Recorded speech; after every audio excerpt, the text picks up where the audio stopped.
This hearing will come to order. This hearing is on development, diplomacy, and defense, promoting U.S. interests in Africa. And today we'll hear from the administration on U.S. policy in Africa. This is particularly timely, as tomorrow the administration will roll out a new Africa strategy. There is long-standing bipartisan consensus in Congress that the U.S. must be fully engaged on the continent of Africa. U.S. diplomacy and assistance saves lives, it increases our security, it builds capacity, it advances conservation, it spurs economic opportunity for both Americans and Africans. Africa is a continent of immense opportunity and challenge, blessed with tremendous resources, newly empowered consumers, entrepreneurial youth. In many places, this means significant potential for U.S. companies to increase their trade and investment. In other areas, however, despotic leaders continue to exploit power and pilfer resources for personal gain, ignoring pressing social and economic needs. Meanwhile, unfortunately, in some parts of Africa, terrorist groups and transnational criminal organizations have found safe haven in vast, ungoverned spaces. This committee has been at the forefront in responding to these opportunities and challenges. Landmark legislation like the Africa Growth and Opportunity Act and Electrify Africa have energized U.S. economic engagement on the continent, and more recently, the President signed into law the BUILD Act, which increases our ability to support private sector investment.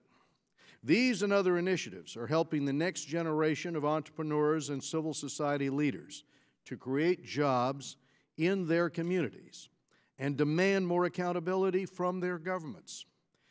Improved health, thanks in large part to programs like PEPFAR and the Global Food Security Act, means Africans are living longer and healthier lives.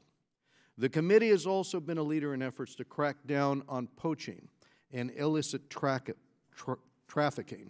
so that elephants and rhinos and magnificent natural resources are preserved and local communities there benefit rather than be plundered by criminal and terrorist organizations.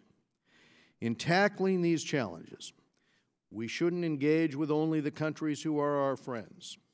Our interests are diverse and continent-wide. We simply must work in the toughest places to defend these interests.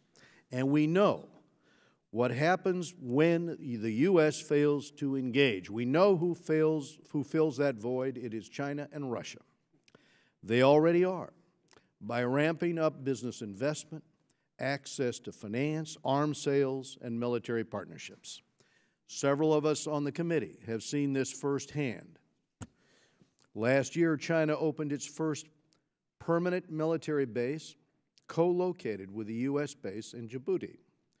We must get this right. Our diplomatic, economic, and national security interests are at stake. We must deploy adequate resources to support our interests in Africa. We must continue, not back away from, building partner capacity to improve security, to foster trade, to foster economic development, strengthen health systems, combat wildlife trafficking, and support good governance. We must be steadfast in our support of the men and women, Americans and Africans, working to advance democracy, stability, peace, to ultimately create better lives. That's the foundation of an effective Africa strategy. And I'd like to thank my ranking member, Elliot Engel, as well as Chairman Chris Smith and Ranking Member Karen Bass of the Africa Subcommittee for their dedication to these issues. This is my last hearing as chairman of this committee. It has been the honor of a lifetime to work with my colleagues to strengthen our country and advance neoliberal values worldwide. I am forever grateful to your support. And lastly, I want to thank Staff Director Tom Sheehy and Chief of Staff Amy Porter, who are leaving the committee. They have been essential to our many successes. I now turn to the ranking member, Mr. Elliott Engel. Thank you, Mr. Chairman. Thank you for calling this hearing. As you mentioned, I'm guessing this will be the final hearing of the Foreign Affairs Committee of the 115th Congress. And Mr. Chairman, your final hearing as chairman, Ed. So this is a fitting subject to focus on because there's not a member of this body who has done more than you when it comes to American engagement across the African continent. Legislation to expand access to reliable electricity, to provide better sources of food and nutrition, to crack down on wildlife trafficking and the criminal networks responsible for it, to help foster growth, development, and stability. Bill after bill after bill passed through this committee and the Congress are now law, thanks to the leadership and vision of Chairman Ed Royce. And the committee's work on Africa has looked like the vast majority of the work this committee has done under Ed's chairmanship. It's been thoughtful, it's been bipartisan, it's reflected the commitment of this committee's members to push legislation that advances American interests and values, leaving politics aside. So Ed, let me just thank you for the way you've run this committee. If I'm elected chairman by the Democratic caucus, it's my full intention to handle things with the same sort of fairness and collegiality that you have. So I want to thank you for everything you've done. Thank you for being our colleague. Thank you for being our friend. And we have made the lives of countless people better because of your hard efforts. We always say that the Foreign Affairs Committee is the most bipartisan committee in Congress, and we always say that partisanship should stop at the water's edge, and that's what you and I have tried to do, and it's been a pleasure working next to you and working with you. Thank you. Thank you. Turning to today's hearing, I want to welcome our witnesses. It's been rare in the last few years that we've had administration officials before the committee, so we hope this begins a new trend. So we're glad to see you. We've seen a number of promising developments in Africa lately. In Senegal, a new Millennium Challenge Corporation compact worth more than $500 million will help meet the growing demand for reliable electricity in one of Africa's fastest growing economies. In Ethiopia, after months of protests and a violent, destabilizing crackdown, a prime minister committed to reform has risen to power. We need to help sustain the momentum of the country's positive trajectory. Nigeria's elections planned for February of next year will be massively consequential. The progress Nigeria has made demonstrates the importance of continued American support for Nigeria's Independent National Electoral Commission and other organizations like it. At the same time, we're keeping an eye on some seriously troubling trends when it comes to human rights. In Uganda, the arrests and torture of opposition politicians, even as that country receives massive American counterterrorism assistance. In Tanzania, crackdowns on free speech and press, along with threats to the LGBTQ community. Cameroon's longtime leader, just elected to his 7th term, continues to cling to power in the face of a growing insurgency. In Zimbabwe, where July's elections were marred by fraud and intimidation, and where the government has shown little interest in enacting desperately needed reforms. So there are plenty of areas that demand our continued focus, and I think that we need to work hard to make sure that these things are taken care of. After the Nigerian army massacred 40 unarmed civilians, they tweeted a clip of the president suggesting our own military use lethal force against asylum seekers on our southern border. In August, the president tweeted a white nationalist conspiracy theory that offended our partners in South Africa, a country to which he has nominated an ambassador. And in January, the president referred to African countries in general using a term that I won't repeat here. So these words send a troubling message, but our country's actions are even more important. And that's why I am opposed to the administration's trying to slash funding for global health efforts. The outgoing Ebola outbreak in the DRC's North Kivu province is the 2nd largest in history, and the region is so unstable that we've had to withdraw CDC personnel from the area. This crisis underscores why strong funding for global health is so critical. We want countries to be able to stop epidemics quickly and effectively. effectively, hopefully before they start, and definitely before they reach our shores. So we can't go along with fewer resources, and it troubles me that the administration seems to be pushing in that direction. And broadly speaking, we should not have a foreign policy of withdrawal and isolation, because we leave a void that our adversaries are only too happy to fill. Africa is a prime example. If we fail to stay engaged, there's no doubt that China and Russia will swoop in and exert influence. In my view, we simply cannot let that happen. So I'm eager to hear from our witnesses about how we're going to advance American interests and values in this critical region. Mr. Chairman, I thank you again, and I want to point out the wonderful work that Karen Bass and Chris Smith have done in order to get to the point where we're really making a difference in people's lives. So thank you again. I yield back. Thank you very much, Mr. Engel. I appreciate it, Elliot. So this morning, I'm pleased to welcome the Honorable Tibor Nagy, Jr. and Mr. Ramsey Day to the committee. Ambassador Tibor Nagy currently serves as Assistant Secretary of State for African Affairs. Prior to his appointment, he served as U.S. Ambassador to Ethiopia, Ambassador to Guinea, and as the Deputy Chief of Mission in Nigeria. In total, Ambassador Nagy has 20 years of experience working across Africa.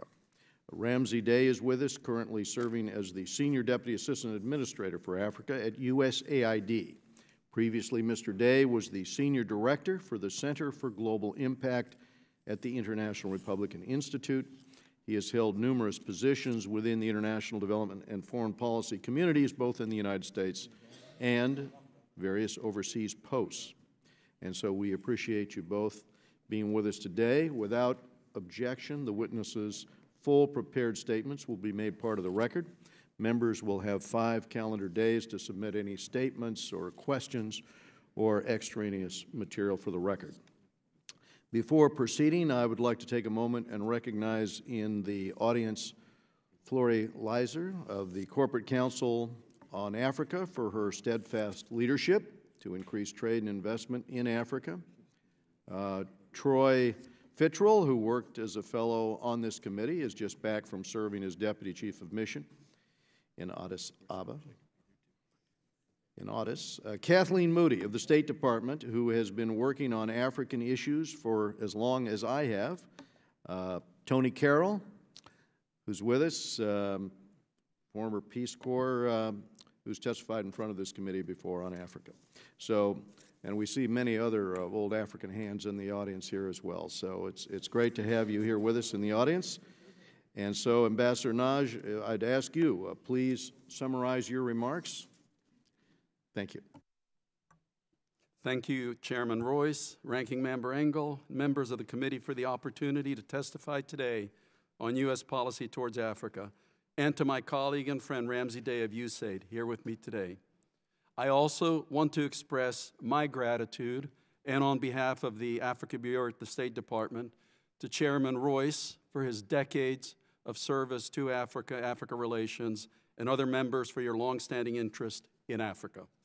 Today's hearing comes at an opportune time. We are at a critical juncture for the relationship between the United States and the nations and people of Africa. Africa faces an uncertain and challenging, but by no means predetermined future.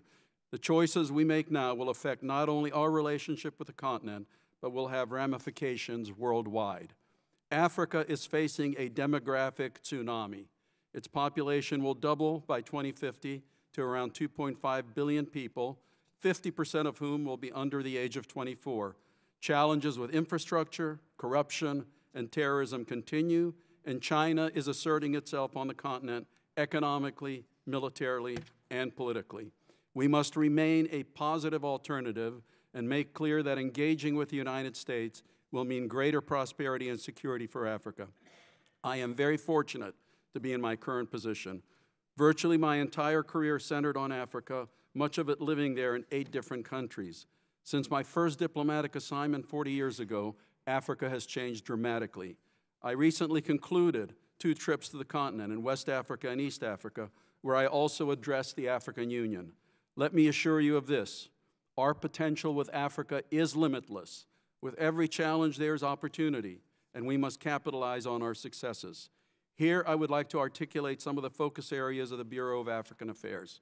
First, we are promoting stronger trade and commercial ties between the United States and Africa, working with our African partners to build a level playing field across the continent's markets. African governments need to increase transparency and fairness in their commercial environments to attract more business and have predictable policies, laws conforming to international standards, and a credible dispute resolution process. Second, more than 60% of sub-Saharan Africa, or 600 million people, is below the age of 25, representing 40% of sub-Saharan Africa's unemployed.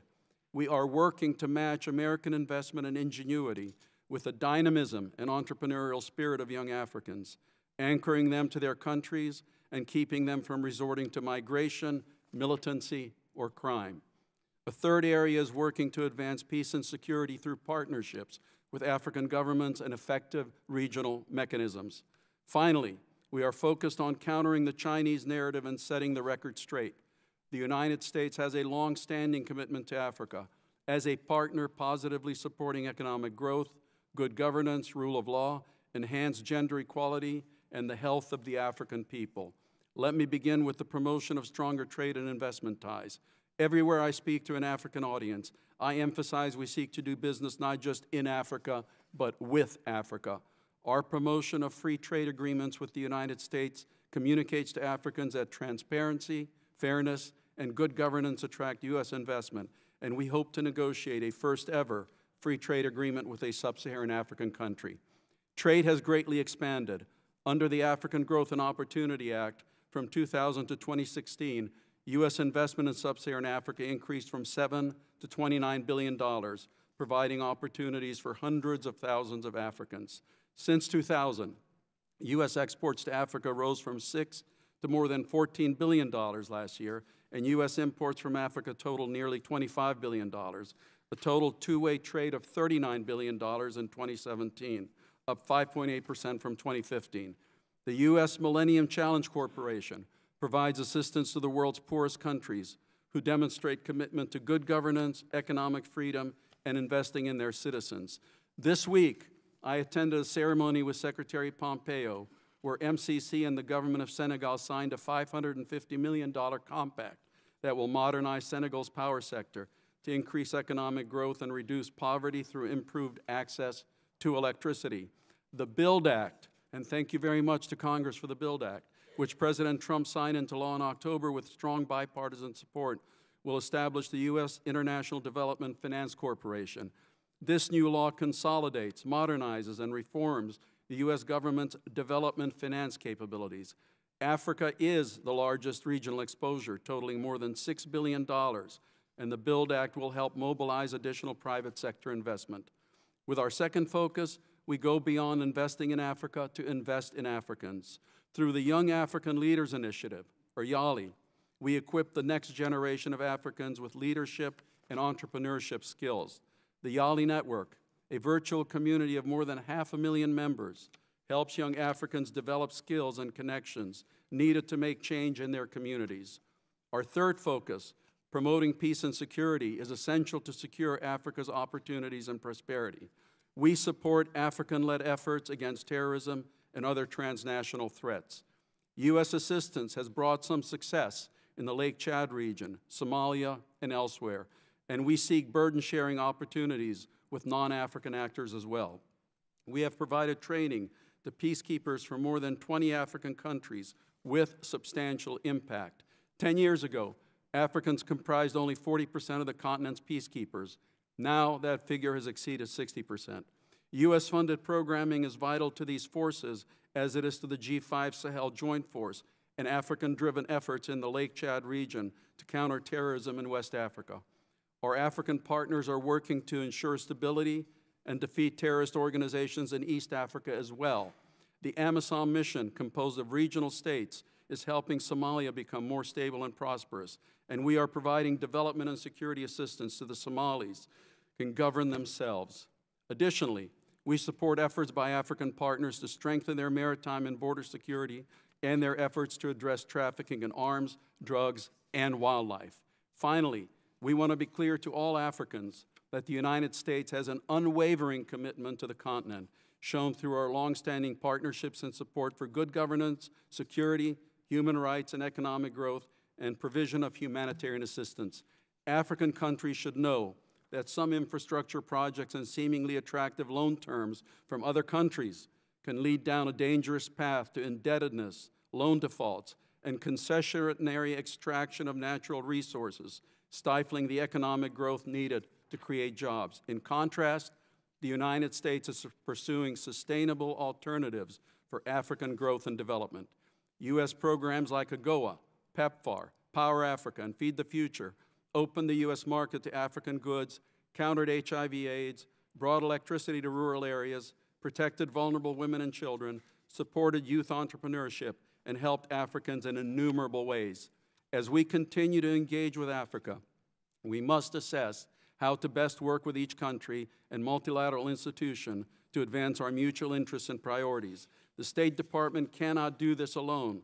We need to continually synchronize our approach among all elements of national power.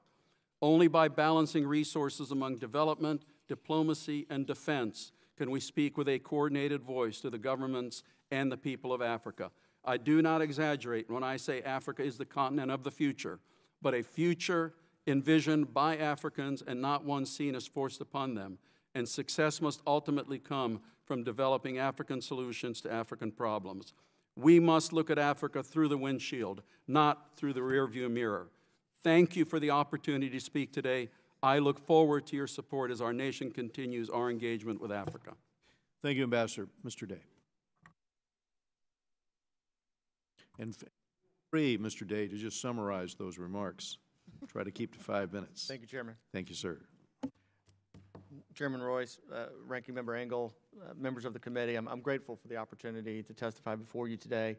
I'd like to extend a special thank you to the committee and your colleagues in Congress whose long-time bipartisan commitment to the peoples of the African continent provides the foundation for USAID programs and the springboard for their success. And while challenges remain, I truly believe that Africa's future is bright. The investments and commitment of the American people to the people of Africa are paying off, and USAID has set its priorities to capitalize on the region's emerging opportunities. Under Administrator Green's leadership, USAID is focusing its resources in places where the conditions are right to establish and sustain progress. U.S. assistance in Africa certainly saves lives, and it also spurs trade and investment and advances peace and security. Take the President's Emergency Plan for AIDS Relief, or PEPFAR. This program is a powerful expression of the compassion and generosity of the American people. In 2016, a PEPFAR assessment showed the first evidence of the epidemic becoming controlled in 3 key African countries, Malawi, Zambia, and Zimbabwe.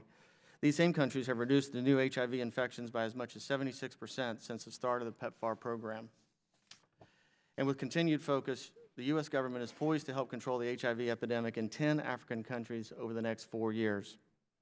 The United States is also the world's leading humanitarian donor. USAID provides humanitarian assistance across the continent, including in Nigeria, South Sudan, and Somalia, where conflict and instability are fueling food insecurity and displacement. USAID experts have also been deployed to the Democratic Republic of Congo, or DRC, to help respond to the current Ebola crisis. But even as USAID mobilizes the best of American generosity, we also work to prepare for future shocks and equip countries with the tools they'll need to feed themselves. USAID is also highly focused on the immense trade and international investment opportunities, which we believe is the fastest way for Africa to boost its economic growth, which is in the interest of the United States. We believe that African nations can tap the trillions of dollars in private sector resources needed to advance the continent's development and ultimately eliminate the need for unsustainable foreign-backed loans. One area where we're using a market approach or private sector engagement is the power sector, an area where we greatly appreciate Chairman Royce's leadership with the enactment of the Electrify Africa Act. Power Africa, a whole-of-government effort led by USAID, employs a partnership approach to engage U.S. government agencies, international donors, and finance institutions, host country counterparts, and, of course, the private sector. Power Africa has helped add over 12.5 million new electrical connections, which means more than 57 million people have access to electricity who did not have access prior to the initiative's launch. USAID's trade and investment hubs in Africa are helping to transform African economies and deepen the U.S.-Africa trade and investment relationship. They reduce regional trade barriers and promote trade and investment under the Africa Growth and Opportunity Act, or AGOA, legislation that this committee championed. The trade and investment hubs have also directly leveraged $1.3 billion in African exports under AGOA, and many of the jobs that have been created are held by women, who tend to invest job-related income into their families and communities. However, we can't talk about successful economic future for African countries without addressing peace and security. USAID works with our African partners to address the underlying factors that allow transnational crime, violent extremism, and internal conflict to flourish. Working in partnership with African governments and civil society, our support strengthens institutions, protects the democratic gains that have been made all across the continent. USAID is also combating the threat of wildlife trafficking in countries across sub-Saharan Africa. USAID and its partners are making it more difficult for people to poach, move, and sell wildlife products across borders. This helps secure our natural resources and fight the criminal networks that threaten security and the rule of law and ultimately undermine development progress. Our focus is on helping countries on their journey to self-reliance. USAID's goal is to end the need for foreign assistance. As Administrator Green has said, it's our core belief that each country must lead its own development journey. We're focusing on ending the need for foreign assistance, not because we wish to retreat from our friends, but because we believe in them. If a country is willing to take on the difficult journey to self-reliance, we want to walk alongside them along that journey. At USAID, we are looking towards the day when the transition to a new kind of relationships that move beyond traditional assistance, an enduring a relationship in which countries move from recipients of aid to partners to even fellow donors. And on a personal note, I'm truly honored to be here today. I'm deeply committed to USAID's goals and the integrated role that USAID plays with the Department of State, as well as the Department of Defense in advancing U.S. policy and national security objectives. So thank you for the opportunity to be here, and I look forward to your questions. Thank you, Mr. Day. Let me bring up some testimony last December. Deputy Secretary Sullivan and Department of Defense Undersecretary Trachtenberg testified that as terrorist groups are facing defeats in the Middle East, we are seeing activity increase and expand elsewhere, including and especially in Africa. So we know that terrorist groups benefit from poor governance and instability, which is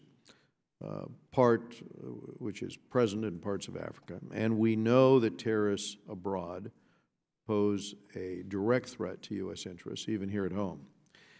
The State Department leads on our counterterrorism efforts through Train and Equip Authority and other law enforcement capacity programs. The committee's work to ensure that this remains the case, and I know it's been reported that the administration intends to shift to combating great power competition in Africa and shift away some from the robust counterterrorism engagement that we've had our eye on here. And I wanted to ask you, Ambassador, how will this shift in priorities impact our progress towards building the capacity of partner nations in Africa to counter these dangerous security threats themselves? Thank you very much, Chairman. During my last 2 trips to the continent, just concluded a couple of days ago, that is one of the questions and one of the issues that I looked into extensively, both in discussions with the host government. Also, I stopped off both in London and Paris to discuss with some of our allies some of those considerations, and this time I was with AFRICOM Commander General Waldhauser, both in Ethiopia, and then I stopped off in Stuttgart to have extensive discussions there. And I also visited Camp Lemonnier in Djibouti, again, to discuss that various issue. And while I have to leave any details and specifics to the Department of Defense, I just want to assure you that that is at the top of our list and discussions to make sure that we continue to move forward with the counterterrorism. Because as you say, it is extremely problematic. Also, during my time in West Africa, I had held discussions with the Prime Minister of Togo and with the President of Guinea, and both the Guineans and the Togolese now are concerned over the terrorism seeping into their own countries from the previous area in the Sahel. So I assure you that issue is very much front and center, and we are going to continue focusing on it and coordinating with our friends in AFRICOM. I understand, but I reached out to the Department of Defense, and they're not here today. And so it falls on you to convey to us the intentions here, because this committee is going to continue to have a focus on exactly this issue. But I'll ask both of you, we've got to engage with countries across Africa, even the most challenging countries, with which we have significant differences. Too many policy priorities, frankly, depend on it.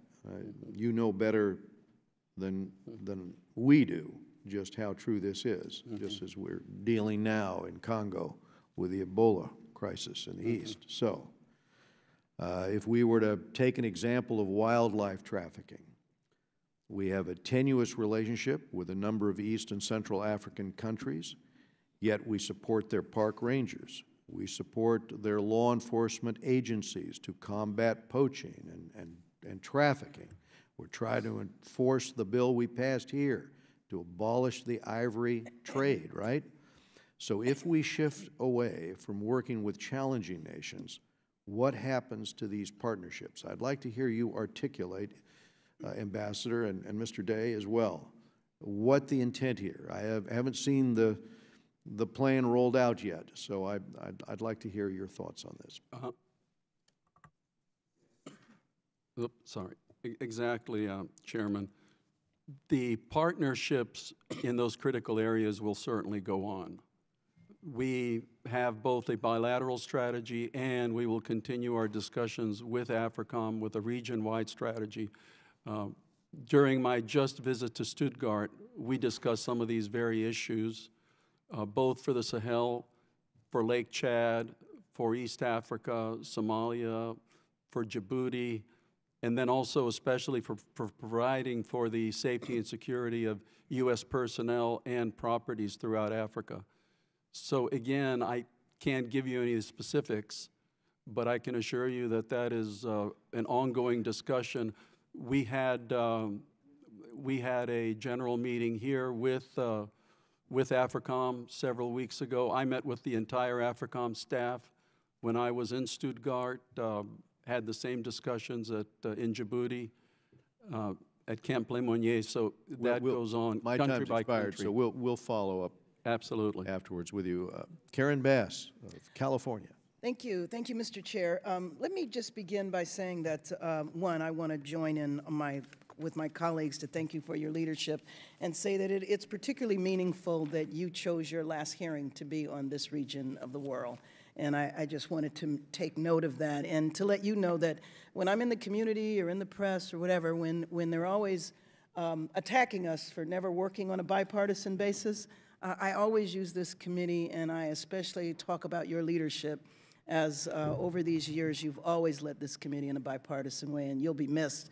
But I'll also put you on notice that you are from Southern California, as am I, and so you might be retiring from Congress, but I don't intend to let you just retire. I'll be calling on you, in other words. Let me fire off a series of questions and then leave it to the two of you to respond. You mentioned, Ambassador, about AGOA, and I appreciate you mentioning that because, you know, a number of African countries are getting concerned with a push toward free trade agreements, that what does that mean for AGOA? And especially, you know, recognizing that some countries might be ready, but others aren't. And so what does the future of AGOA hold? In terms of elections coming up, you know, we have DRC in just a couple of weeks. We have Nigeria in February, and want to know what role we are playing, and particular concern in DRC. And you mentioned, Mr. Day, about Ebola and that we're there, but it was my understanding that CDC is not allowed there, and so maybe you can respond to that. So if you two could respond to both of those. Thank you very much. On AGOA, I want to make it clear that AGOA goes on for another 5 years. Right. So we have that time to figure out how we want to move beyond it, because we do want to move beyond it. Up to now, I didn't even know this until I came back to work in the diplomatic stuff. we don't have any free trade agreements with sub-Saharan Africa. Right. The only one we have on the African continent is with Morocco, right. Meanwhile, the Africa Union is heartily pursuing the continent-wide free trade agreement, which we Yes. totally support.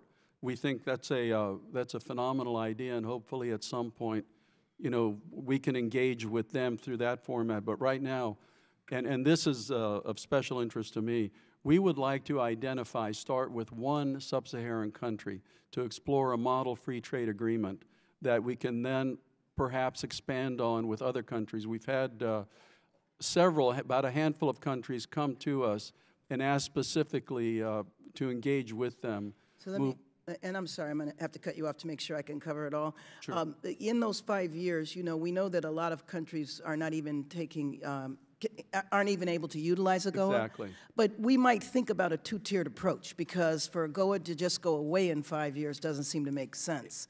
But could you respond to the elections? DRC? Yes. Absolutely. Okay. In Nigeria, when I visited Nigeria, I specifically looked at what we were doing on the elections, and I was so proud of Ambassador Symington and his mission. They engage with everybody. They sent everybody everywhere. He had me meet with the National Electoral Commission chair. He had me meet with the chairs of both parties, asked them to sign a peace agreement. Last night, President Buhari and his party did sign a peace agreement. Right. DRC? DRC, 2 weeks to go. Some major concerns remain, especially with the voting machines. They have 100,000 voting machines coming. We will see. They have a great opportunity to have the first peaceful transition of power since 1960. Okay, and there are also some signaling that maybe the elections are premature too. So coming from both sides, which we know that that's false, but just to flag that. It is false. Hopefully, I see no reason why they cannot go forward. Ebola in DRC? On Ebola, thank you for the question, Congresswoman. We are deeply concerned about the Ebola outbreak in the DRC. This is the 10th outbreak. It is the largest we've seen. Is CDC allowed? The security environment in the immediate area of Bennytown is not permissible for U.S. government employees, but we do, USAID in partnership with CDC and WHO and the Ministry of Health of the government of DRC we have contractors on the ground, and we're working in partnership. So what are we doing specifically then? We're providing what? So we're doing everything from disease surveillance, case management, risk communications, ensuring that information is getting out and getting out properly. And you can let me know later who our partner is that we have on the ground there? Of course. Thank you. Mr. Chris Smith of New Jersey. Thank you very, very much, Mr. Chairman. I do want to join Elliot Engel and other members of the committee in thanking you for your extraordinary leadership, especially on Africa. As former chairman of the committee, thank you for that leadership, but it continues to this moment. So thank you, Ed. Great job. I want to welcome our two very distinguished witnesses, thank them for their leadership as well, and Greg Simpkins, our former staff director on the subcommittee, working over at USAID on behalf of the continent. Let me just ask very quickly some questions. The festering crisis in Cameroon, Ambassador Naj, you had said that the last thing we need is a growing radicalization in response to the actions of security forces. You compared it to the response to Boko Haram and how that actually caused it to worsen, not get better. You might want to please speak to that and what we're doing to try to mitigate that danger. Congratulations on the breakthrough with Ambassador Yamamoto being deployed to Somalia. Your historic meeting in Eritrea, which I think is just incredible. You might want to comment on that briefly. You know, Karen Bass and I visited Ethiopia and met with Prime Minister Abiy in Addis last August.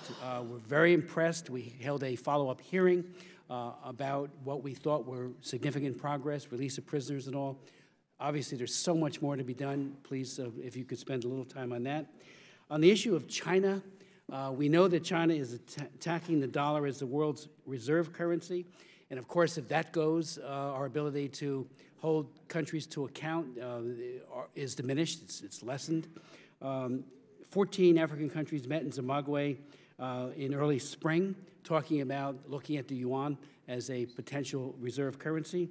A few months ago, African leaders met in Beijing and were offered some $60 billion in financing, which shows, and we know what they're after. They're after minerals, they're after wood, they're after fossil fuels, and the spread of a bad governance model under Xi Jinping, who is cracking down in his own country on Muslims. I just had a hearing on the Uyghurs, the fact that 1 million people are now in concentration camps in Xinjiang, the autonomous region. Just the wrong country to be partnering with African countries, given the fact that their abuse of human rights almost has no, maybe North Korea has very few parallels anywhere in the world. So if you could speak to this Chinese influence, I know there's not much time, but on those issues and on chemonics, we did have a hearing, and the subcommittee and the full committee has been an oversight on the lateness of ARVs. You know, if you're late, that could be a death sentence. Is that being rectified, Mr. Day? But Ambassador. Thank you, sir. I'll make this as quick as possible. On Cameroon, not much improvement. We were hoping that after the election of President Biya, he would make some moves to open up some dialogue with the Anglophone provinces. He has not. Extremely disappointing. The problem goes on. We continue to engage, but right now, unfortunately, not much optimism, just pessimism. On Isaias, absolutely, I spent 2 hours with the president. Extremely interesting points of view on the region. I hope that it leads to further discussion because, of course, we continue to have our bilateral problems with Eritrea, and hopefully we can resolve them in the future going forward. But Eritrea is one of the key participants in the region, and thanks to Prime Minister Abiy for opening up that political space. Yes, sir, your views on Ethiopian Prime Minister are right on. I had a chance to engage with him as well. He's continuing to move forward energetically, not getting much sleep at night. So let's hope for the best with him on both his external and his internal changes. On China, very interesting. I engaged about China with all of my contacts and with the business communities at all of my stops. I do have to say that I think the bloom is finally starting to wear off as countries realize that China represents a lot of debt, not much employment created, and not necessarily the types of companies and business environments that they want, especially the young people. I think if the United States can capture the young people, I'll leave the venal autocracy to the Chinese, and I'll stop there. Thank you, Congressman. On the program that you're referencing, the Global Health Supply Chain, I'll get the latest status on I know there was a report that was released last month, but I would like to say that we certainly appreciate the oversight role that the committee plays, and we're absolutely committed to ensuring the highest standards of accountability. So, but I'll get a status on the report. Finally, I just want to thank the President. Yesterday, he signed into law a 5-year reauthorization of PEPFAR. And obviously, you know, I was here, many of us were here when George W. Bush and our former chairman, Henry Hyde and Tom Lantos, led the effort for what is now, in my opinion, the most successful global health initiative ever anywhere in the world. It has ended largely the pandemic. 16 to 17 million people's lives have been saved. 2 million kids have been born without HIV/AIDS, which they probably would have gotten as they were being born through mother-to-child transmission. So congratulations on that signing yesterday, and thank you, and I yield back to Mr. Brad Sherman of California. Thank you, Mr. Chairman. It has been an honor to serve with you, and I want to join the praise from the entire chorus here. And Ambassador, I'm thrilled to see you here, not out of personal respect, although I certainly have personal respect for you, but an administration witness who's actually confirmed and not holding the position temporarily. It's been 2 years since I remember that occurrence. Uganda is one of the largest recipients of U.S. security assistance. Bobby Wine is free but still has this charge held over him. Has the United States made it clear to the government and Museveni that we're watching how Bobby Wine is treated? Absolutely. As a matter of fact, I met with the Angolan Prime Minister on the margins of the United Nations and underlined that fact and a number of other concerns. The Angolan? Pardon me? The Ugandan Prime Minister on the margins of the United, and underline that fact very strongly. We continue to do that with our engagements. Unfortunately, President Museveni shows no signs of thinking about a transition, and unfortunately, I want to move on Uganda to talk about the North Korean contractors to their security forces. Obviously, the North Koreans don't bring a dedication to the rule of law and conduct of military operations in a humane manner. The Wall Street Journal did a major report on this just a few days ago and says, in part, U.S. officials say that Trump administration has been instructed to remain quiet on North Korean involvement in Uganda over concern that speaking out would undercut the image of an effective sanctions regime. Have you been instructed to, or I'll put this in the positive, can you now speak out against and describe what the North Koreans are doing in Uganda? absolutely, Congressman. Our instructions are, and it's always included in our points of engagement with all governments in Africa, to urge them to comply with all Security Council resolutions to minimize. Is Uganda complying? I cannot answer that technically. I can get back to you on that. I don't want to give you the wrong answer. I do know that we urge them at every opportunity. Given the importance of the North Korean nuclear program, how would that not be something you would already have an opinion on? I know the chairman has already answered the question for us. I'll yield to him. I don't want to say that they are compliant right now if they are not, but I will double check that and get back to you. But I can assure you that that is one of our strongest points in every engagement with every African government. China is using this debt trap. They've used it in Sri Lanka, where they offer and then say, well, you didn't pay, so we're taking this or that over. And these are sovereign countries, so they could simply say, no, we're not going to pay, and no, you're not going to take our port. The problem they have is that American and other financial institutions would regard that as a default. I wonder if you could work with me and perhaps others on this committee to establish an international financial order where if you don't pay a China debt trap debt, your FICO score still remains at 800. That there's basically no harm, no foul. What can we do to make it plain to the financial markets that it is simply illegal for them to count against a country its failure to pay one of these debt trap debts to China? I would look forward to further discussions on that and see exactly what we could do, because that's the last thing we also want to do is see these countries get into that trap. And I assume the State Department could look at individual deals, identify which ones constitute this debt trap financing, and declare that those are particular debts with the non-payment of which should not be considered by any financial institution doing business in the United States. Finally, Human Rights Watch has reported that the government of Tanzania is shutting down basically everything involving the LGBTQ community. What is our approach to protect that community in Tanzania?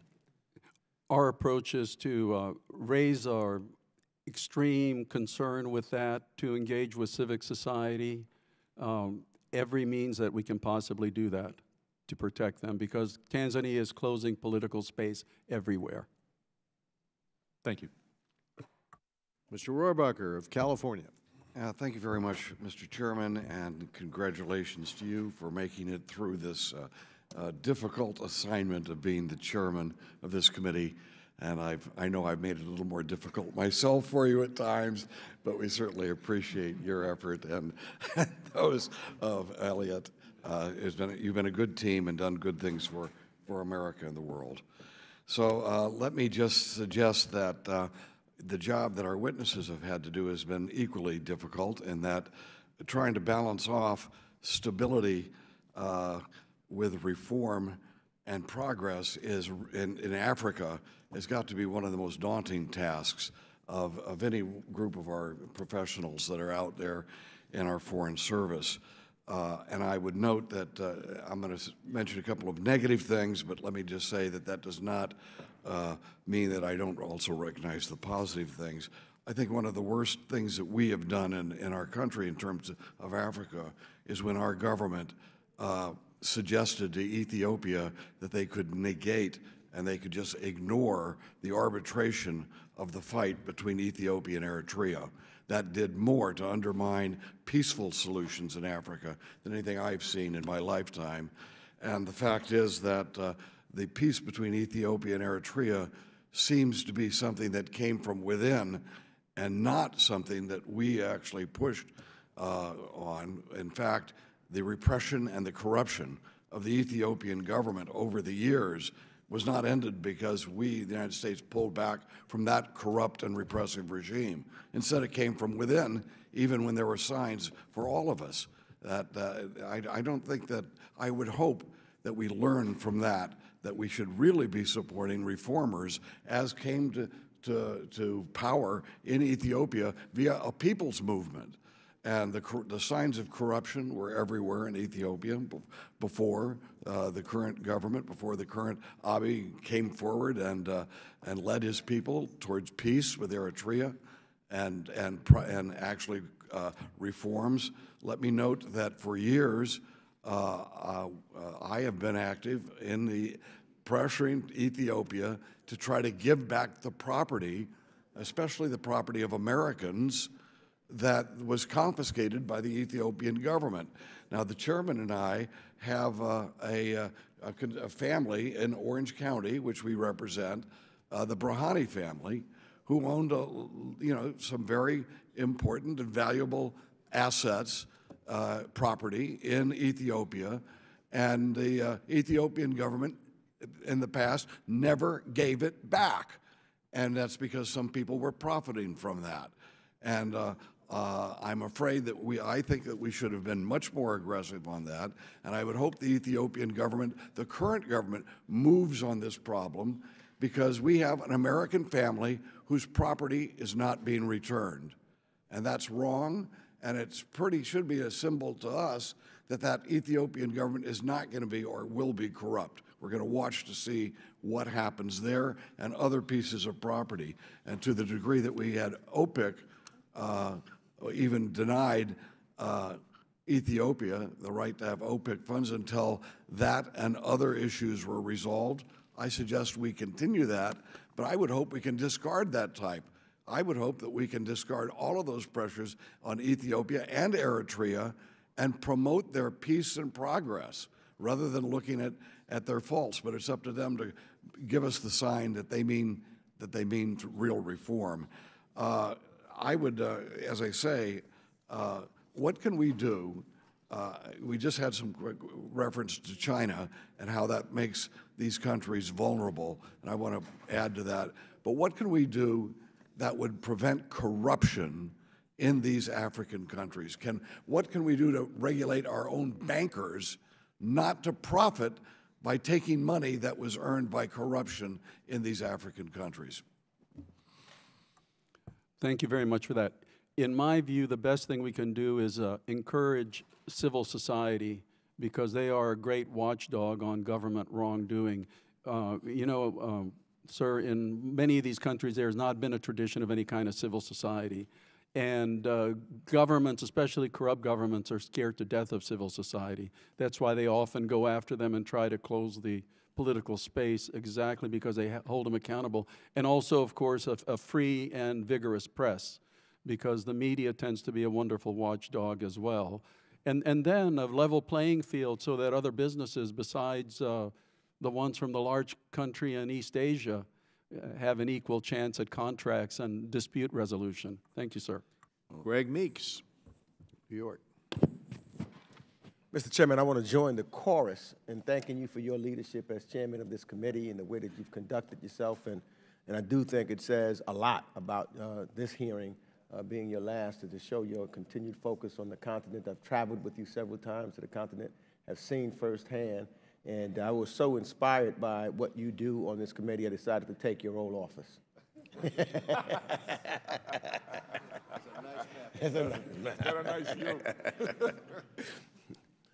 Thank you gentlemen, for being here. I actually just came back from South Africa with Global Citizens.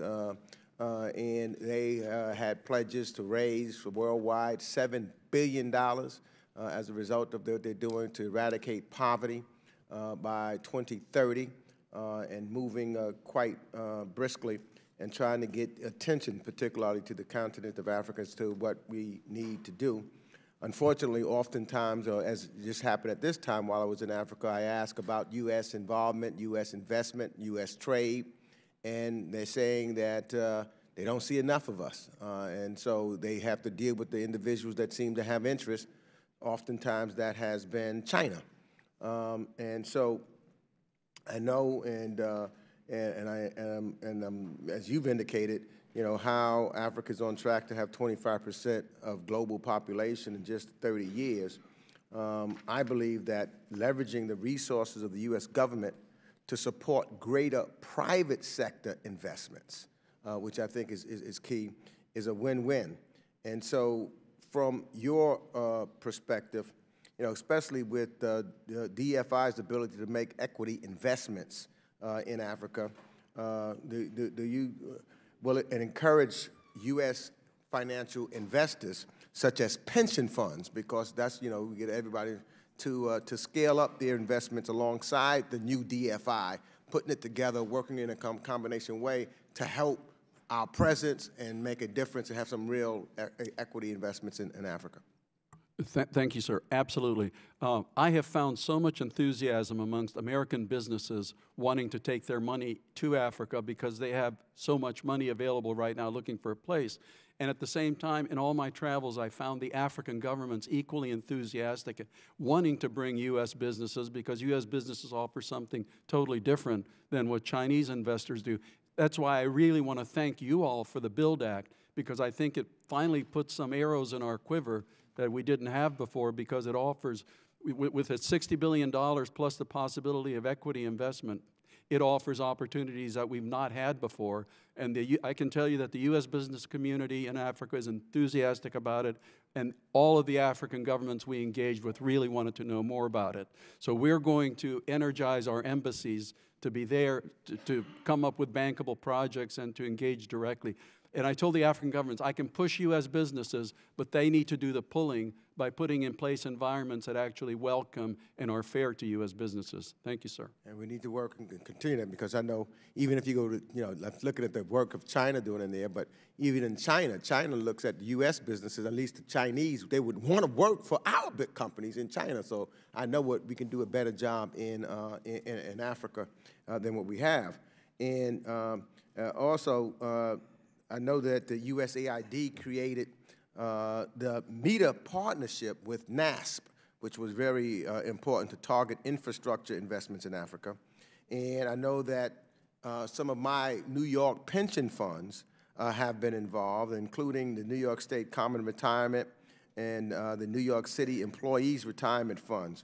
And I think this is a tremendous initiative that moves in the right direction. And we, you know, oftentimes before when we want to divest from bad things, we want to make sure now we're investing in that regards.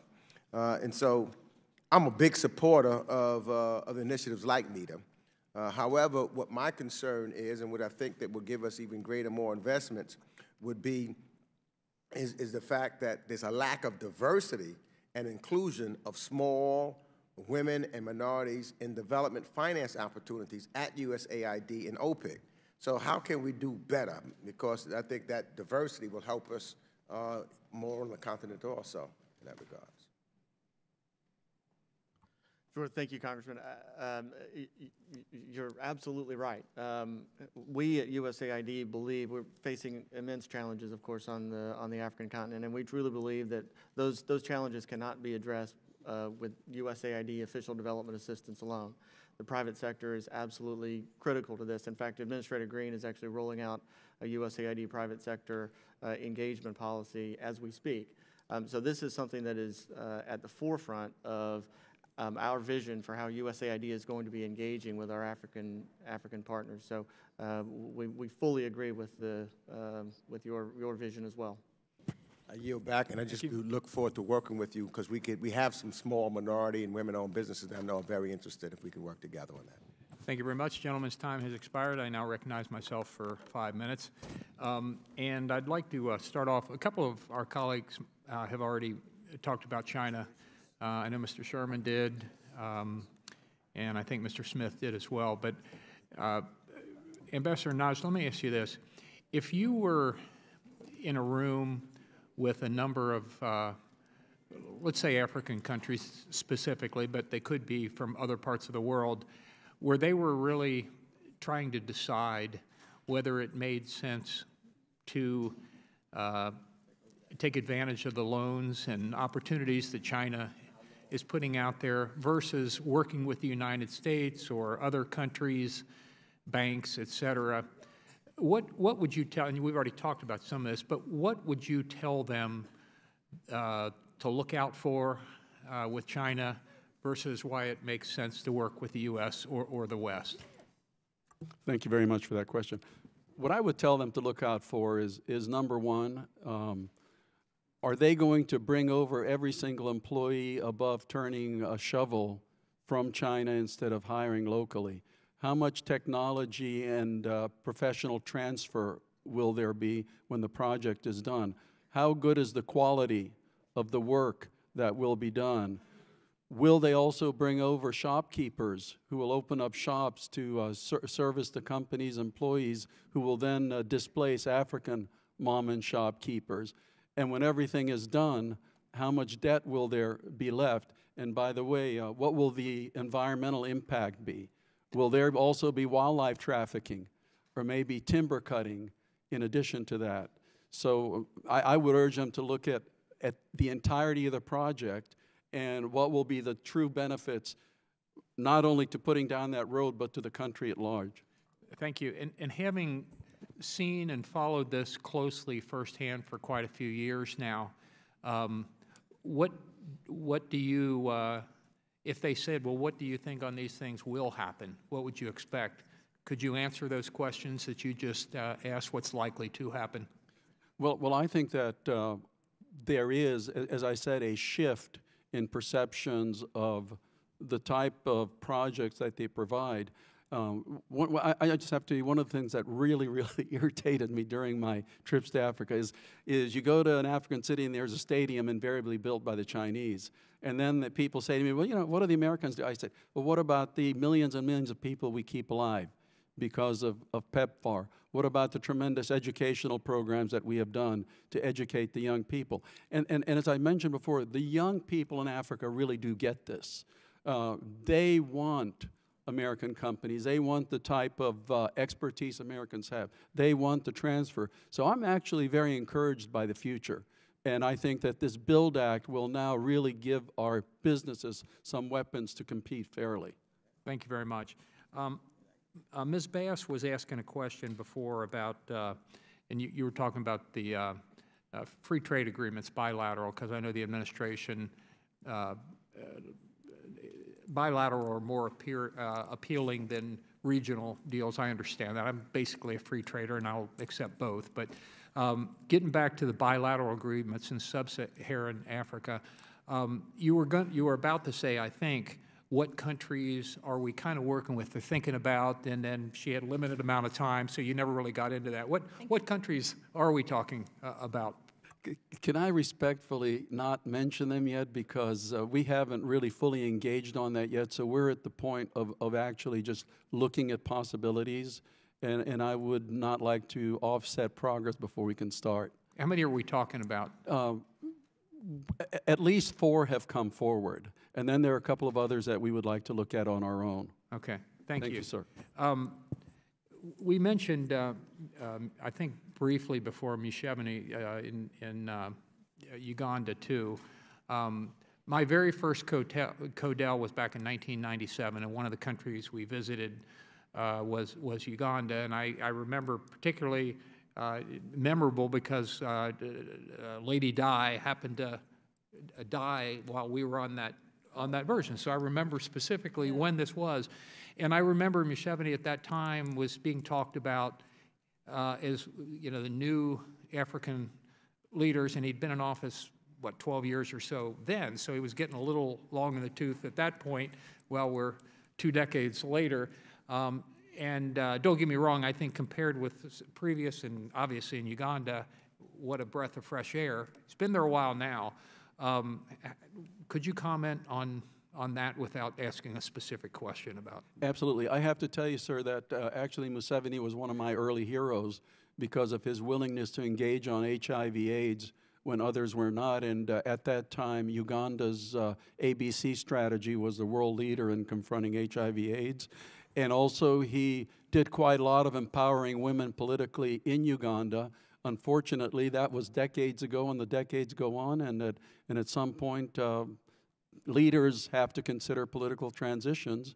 And right now, there seems to be an awful lot of focus on keeping in power instead of the future of Uganda. Thank you very much. Thank you. My time's expired. The gentleman from New Jersey, Mr. Chair, is recognized for 5 minutes. Thank you. First, I'd like to thank the chairman. He's not here, but 26 years of service, always in a bipartisan fashion in this committee, and I just want to thank him, even though he's not here.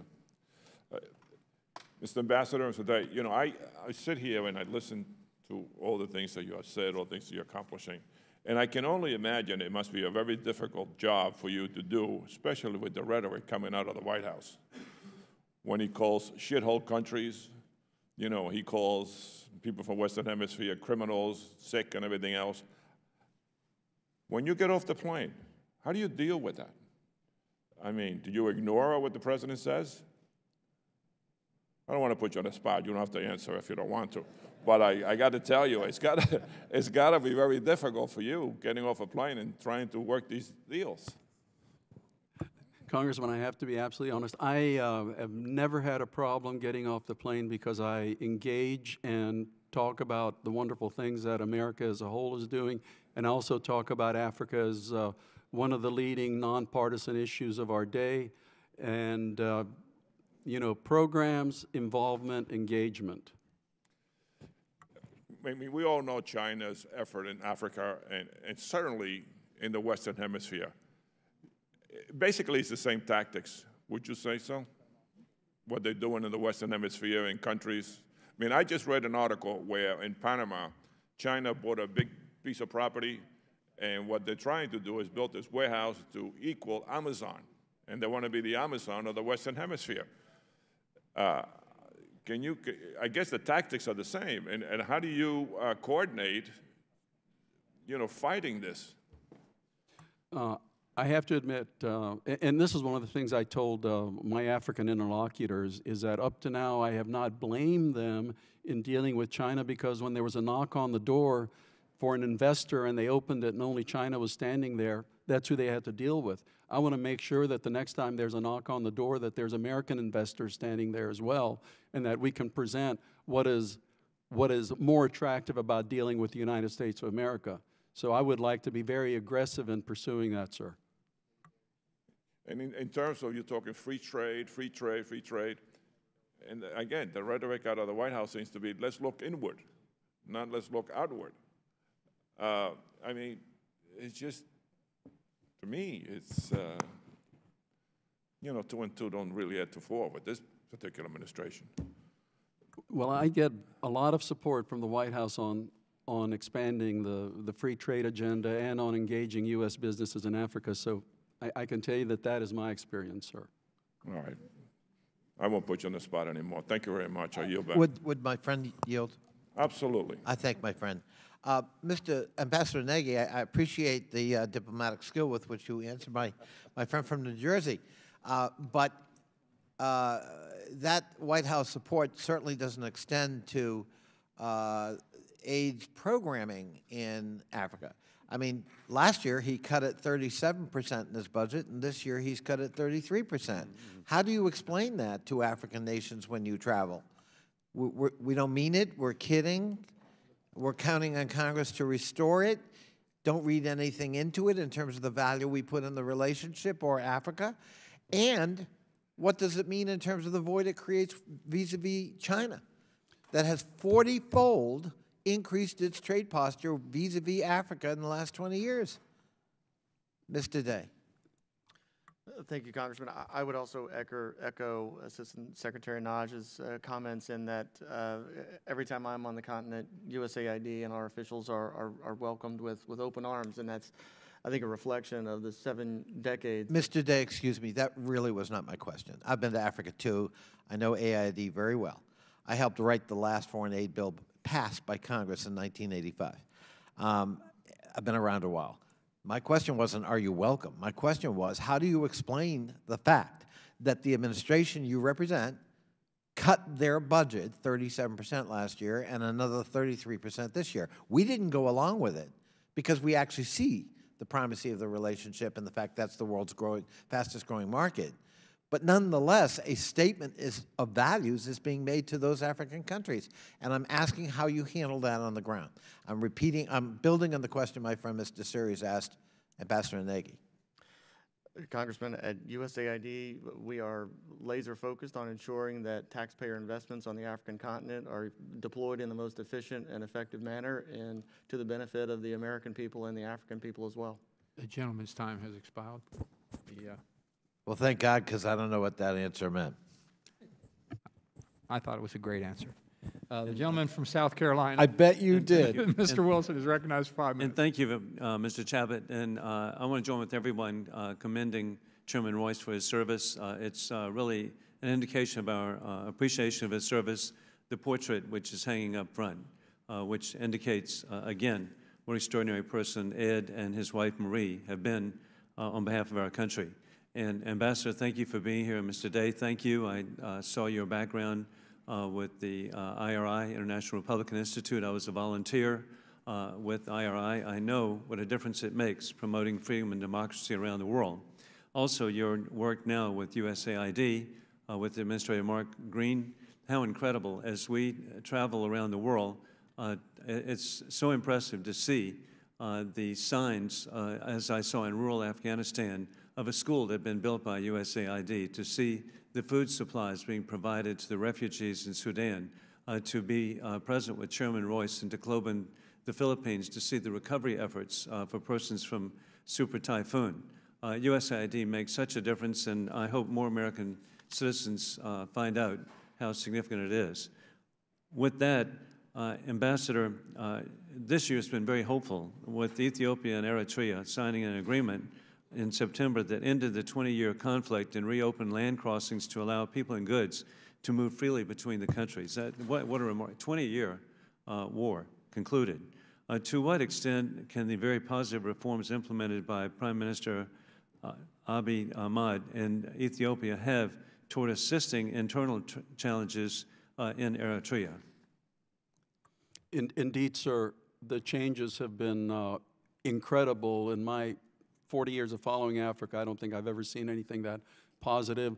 And I'd like to assure you that the United States government is engaged in the whole of government response to figure out how best we can support those openings, both on the internal side with Prime Minister Abiy opening political space for his own citizens, but also on the external side as literally waves of peace wash over the whole sub-region. And as the Ethiopians like to say, they're renaming the Horn of Africa to the Hope of Africa. And in many respects, that's a true characterization. So we're sending teams to engage directly with different components of the government, and we have been invited to engage with many sectors and institutions in Ethiopia to help rebuild them in a non-corrupt, a totally different model. Thank you, sir. Well, again, your positive attitude just is reflected by the Hope of Africa. That's great. Additionally, what are the prospects for reestablishing diplomatic relations between Eritrea and the United States? Sir, thank you for the question. As I said, when I was in Eritrea, my dream is to eventually, for the United States to have the same positive relations with Eritrea that we have with Ethiopia now. We've started the first steps. We'll continue the steps, and hopefully it'll lead there. We still have some outstanding bilateral issues, which they very well know, but we'll deal with them one at a time. And it's a very valuable country to have as a friend, and we look forward to that, sir. Well, again, it's just been so hopeful to see the developments in Ethiopia and now Eritrea, too, hopefully. Next, what's the extent of African-based terrorist groups what challenges do they have as a direct threat to the American people? Thank you, sir. The problem with those terrorist groups are as they occupy space which is not occupied by government, it gives them freedom of action. And they may start off as local terrorist groups, but as we can see that they can then develop into interregional and even intercontinental types of terrorist groups, especially once they affiliate with global ISIS or Al-Qaeda. So they present an imminent and a long-term danger, sir. And we saw, sadly, the attack last night in Strasbourg.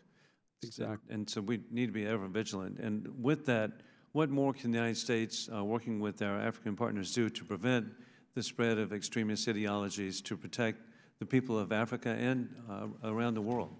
Sir, that involves what we are doing is closely working with the African states, with outside interested parties such as France, the European Union, the United Kingdom, African Union, and the United Nations, and with the various UN peacekeeping forces because they are an imminent threat, sir. Well, again, thank you for your efforts, and the thought of having the agreements between Eritrea and Ethiopia, which would have been unimaginable, have occurred. So best wishes for continued success. Thank you.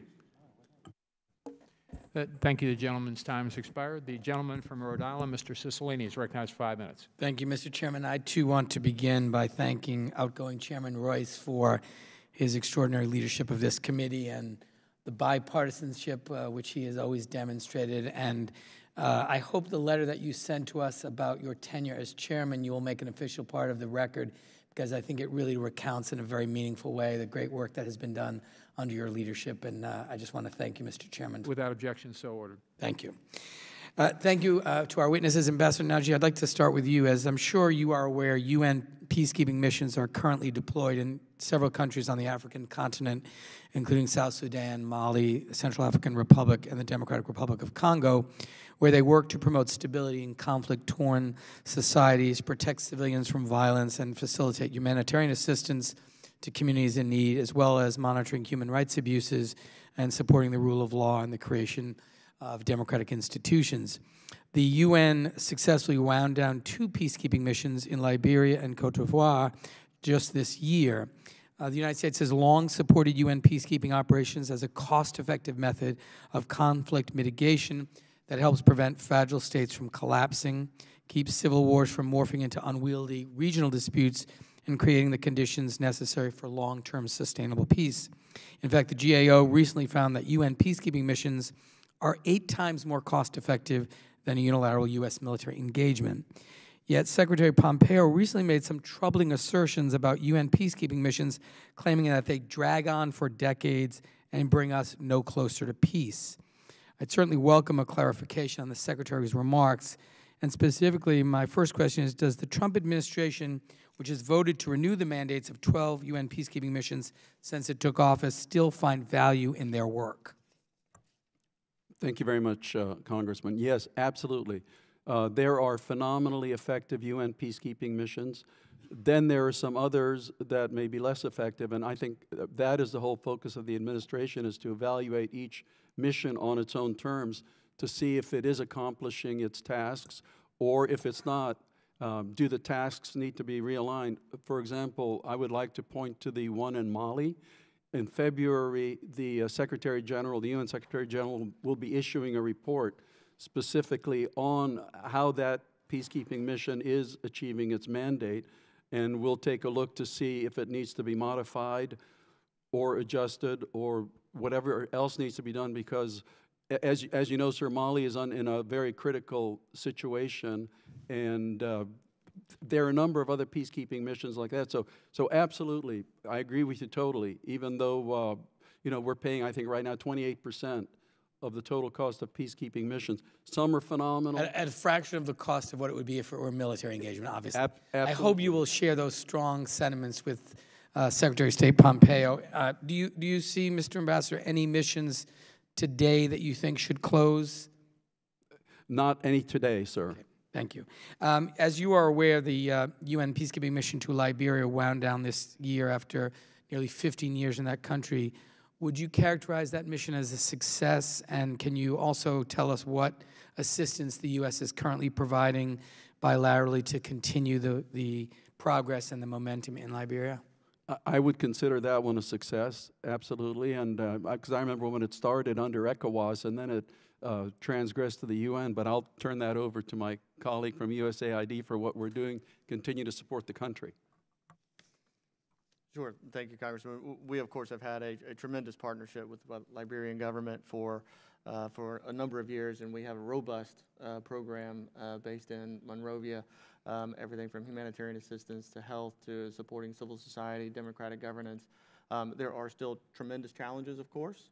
Extreme poverty is one of the major issues that we're dealing with, but we have a good partner in the Liberian government, and the new president, President Weah, has been actively engaged with USAID programs. And so where we have good partners and good partnerships, we feel like USAID programs are the most successful. So we have a very good partnership with the government of Liberia. And finally, if I'd ask both of you to comment on the current status of our work in the Central African Republic. I traveled there at a time where I think it was sort of a very critical moment, and either progress could continue or there could be a significant retreat of that. And I know there's also been some new reporting that the Russians have engaged in a significant way. So if you could each share the current status of CAR. From the USAID perspective, we're primarily focused on health and humanitarian assistance for the people of CAR. From the diplomatic perspective, we are really, really encouraging the African Union to be hyper engaged in the peace process there, because the Russians are looking at the Central African Republic as an opportunity, and they are very much trying to work into a parallel peace process to put themselves forward. So we really are calling on the African Union to be very engaged and to make sure that there's only peace process to bring the country back. Sir. Thank you very much. I yield back, Mr. Chairman. Thank you, gentlemen's time has expired.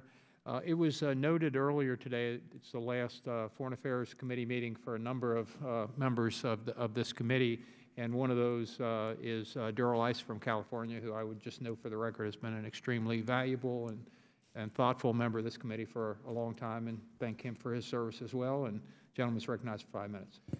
Thank you. That's very kind. It's been a quick 18 years, but I'm leaving it with good people behind, and this committee, I'm sure, will function next Congress in the same bipartisan way it has for so many years.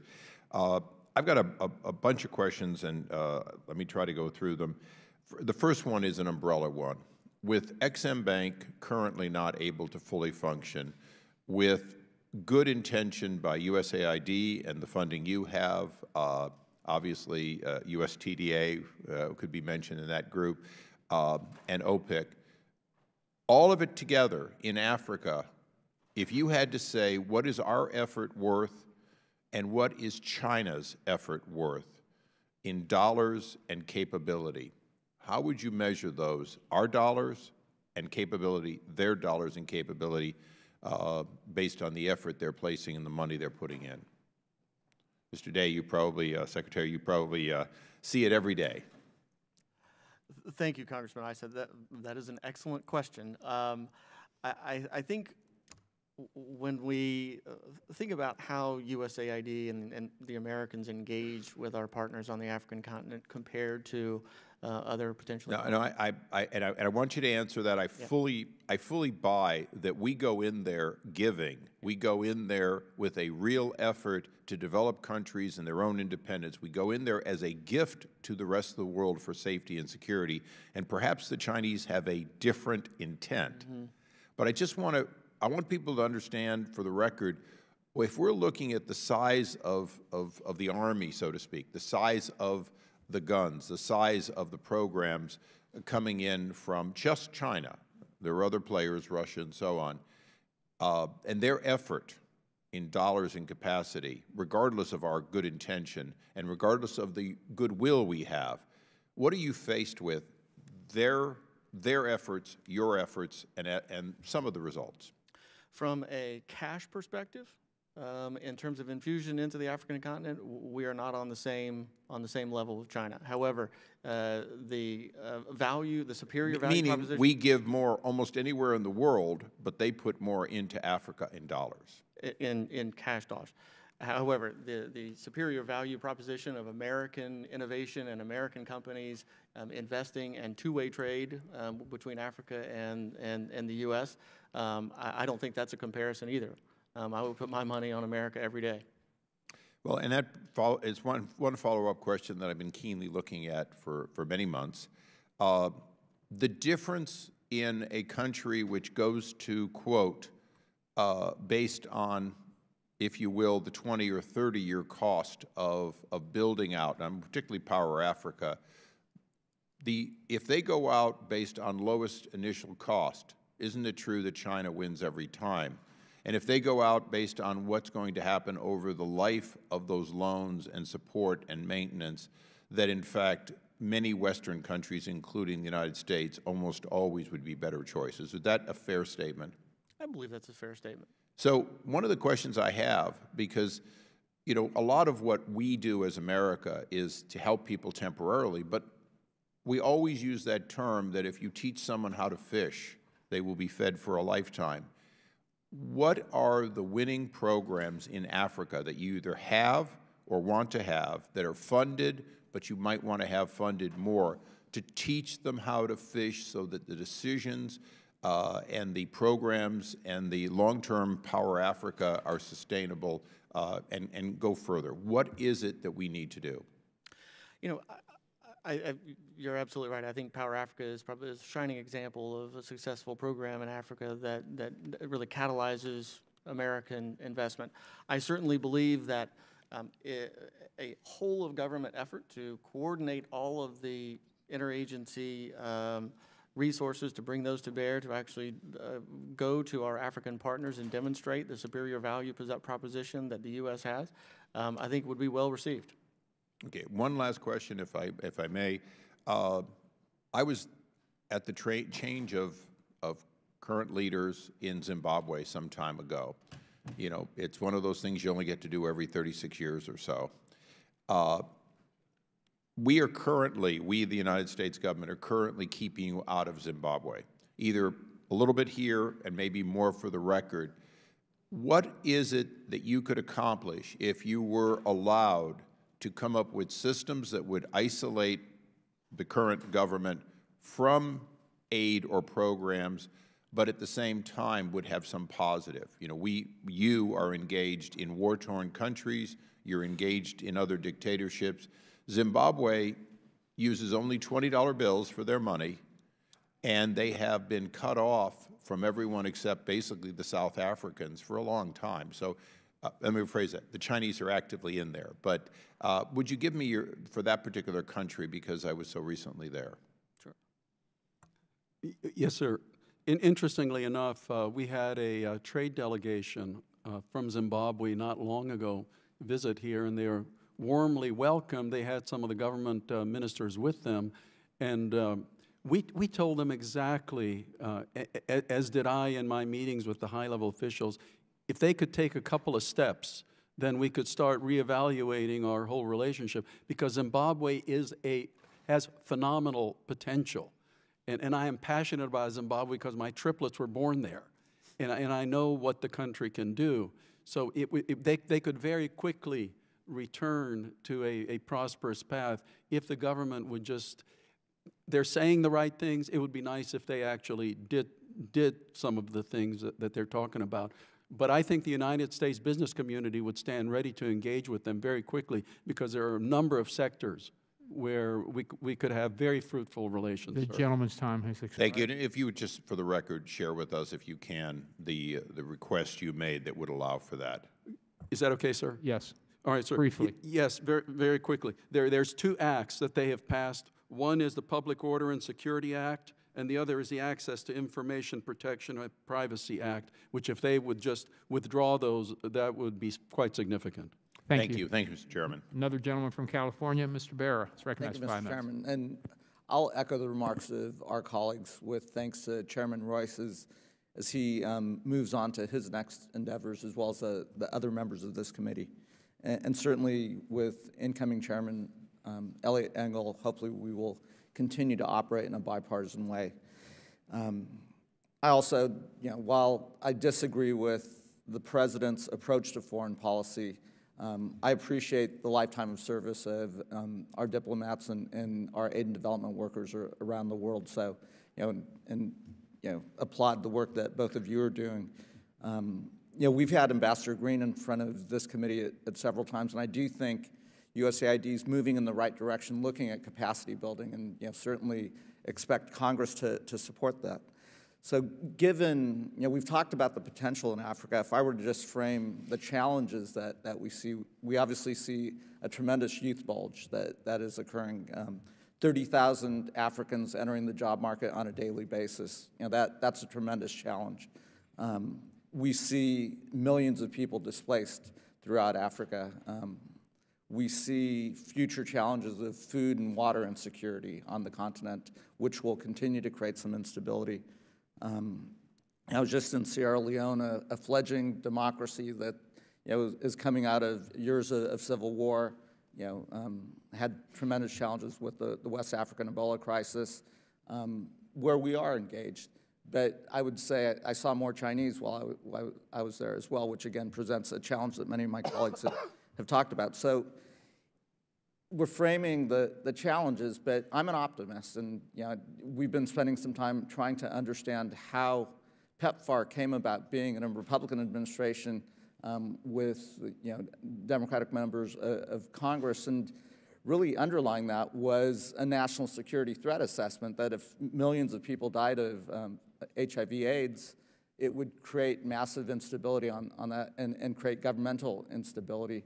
And what we've just laid out, suggests that if we don't take a long-term view at these challenges in Africa, you'll continue to have an unstable continent. I think my question to both of you is, as Congress reasserts its authority, and members of Congress tend to be here longer than one administration to another, we have to take a nonpartisan approach to looking at Africa in the long term, and often we don't. We shift from one administration to the next.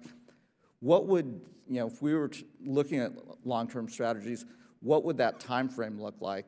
And then what would, if you were recommending Congress looking at what the foundational strategies would be for the continent, what would you recommend our focus be? And I think the BUILD Act is a real strong first step.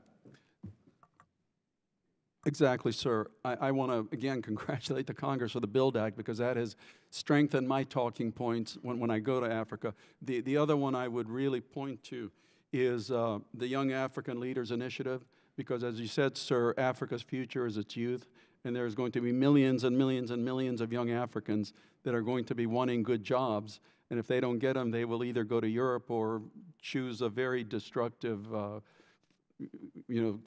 path. So programs such as that, I have found to be so successful, because everywhere I go to visit in Africa, I run into the Young African Leaders Initiative network, and those people are so dynamic, so entrepreneurial, and we are teaching exactly the skills that the future Africa will need. Programs like that don't require a lot of taxpayer dollars, and in fact, they're no, they don't. Building. No, they're just phenomenal programs. So those are the two that how we can encourage foreign direct investment from U.S. businesses, and how we can build on this huge youth bulge to make sure that they look to the Western models for the future and not other places. And then, Mr. Day, if I could just ask a quick question. As we think about aid and development in the 21st century, we've already touched on it won't just be U.S. taxpayer dollars. It'll be trying to leverage private investment, public investment, and then also working with the international community as well.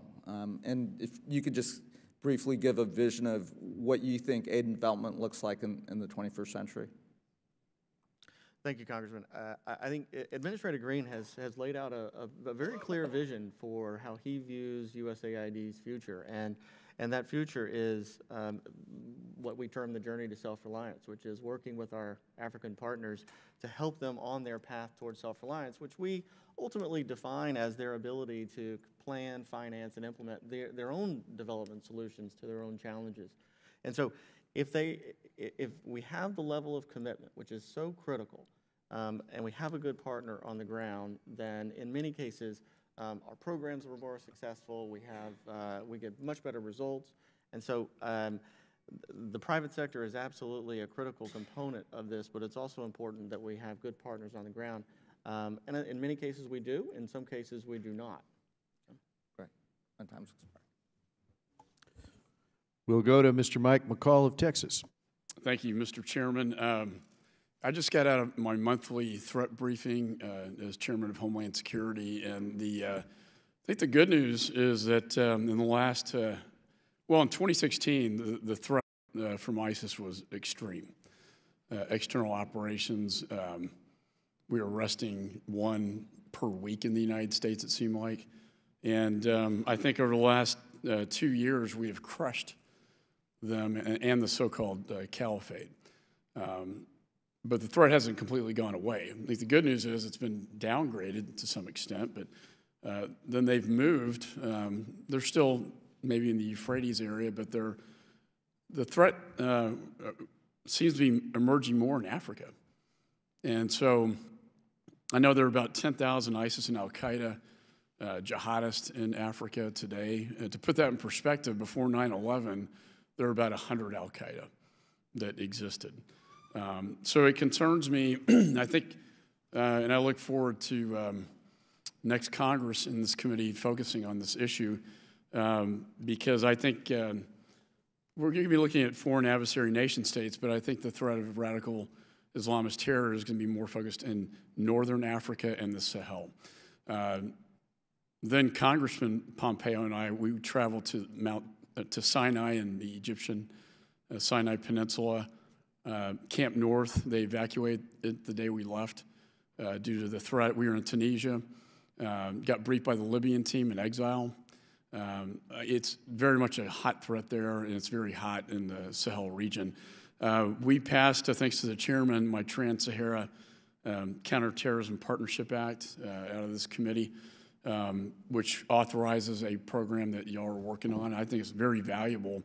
And I just wanted to maybe just get your general assessment of what I'm talking about in terms of the threat in Africa and what can we do.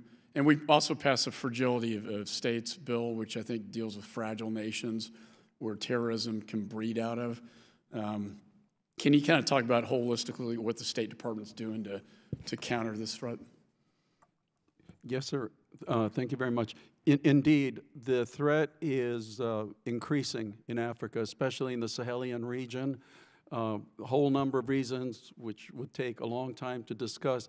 But basically, the fundamental issue remains, we can get rid of the terrorists thanks to the efficiency of forces and allies and people that we're with. But once you get rid of the terrorists, you have to fill that space with the government, because if you don't, then another group of terrorists will come along, which is in many cases worse than the last group, which is exactly what had happened in Somalia up to now. So we are working very, very closely with the French, with the Malians, with the Nigerians, with the Chadians, with this new G5 force that 5 of the countries have set up, and we're supporting them exactly so that not only is it a military campaign, but it's also a governance campaign that once you recapture territory, then you do start providing the services that the people demand, so it's not another terrorist group that comes along and does the exact same thing, sir. I agree. I think Libya is a good example where even the military can't get, you got General Haftar in the east and one in the west, and they can't get, if you have no military, you have no governance, and so it's a big problem there. Mr. Day? I certainly agree with the Assistant Secretary's comments, particularly in the Sahel.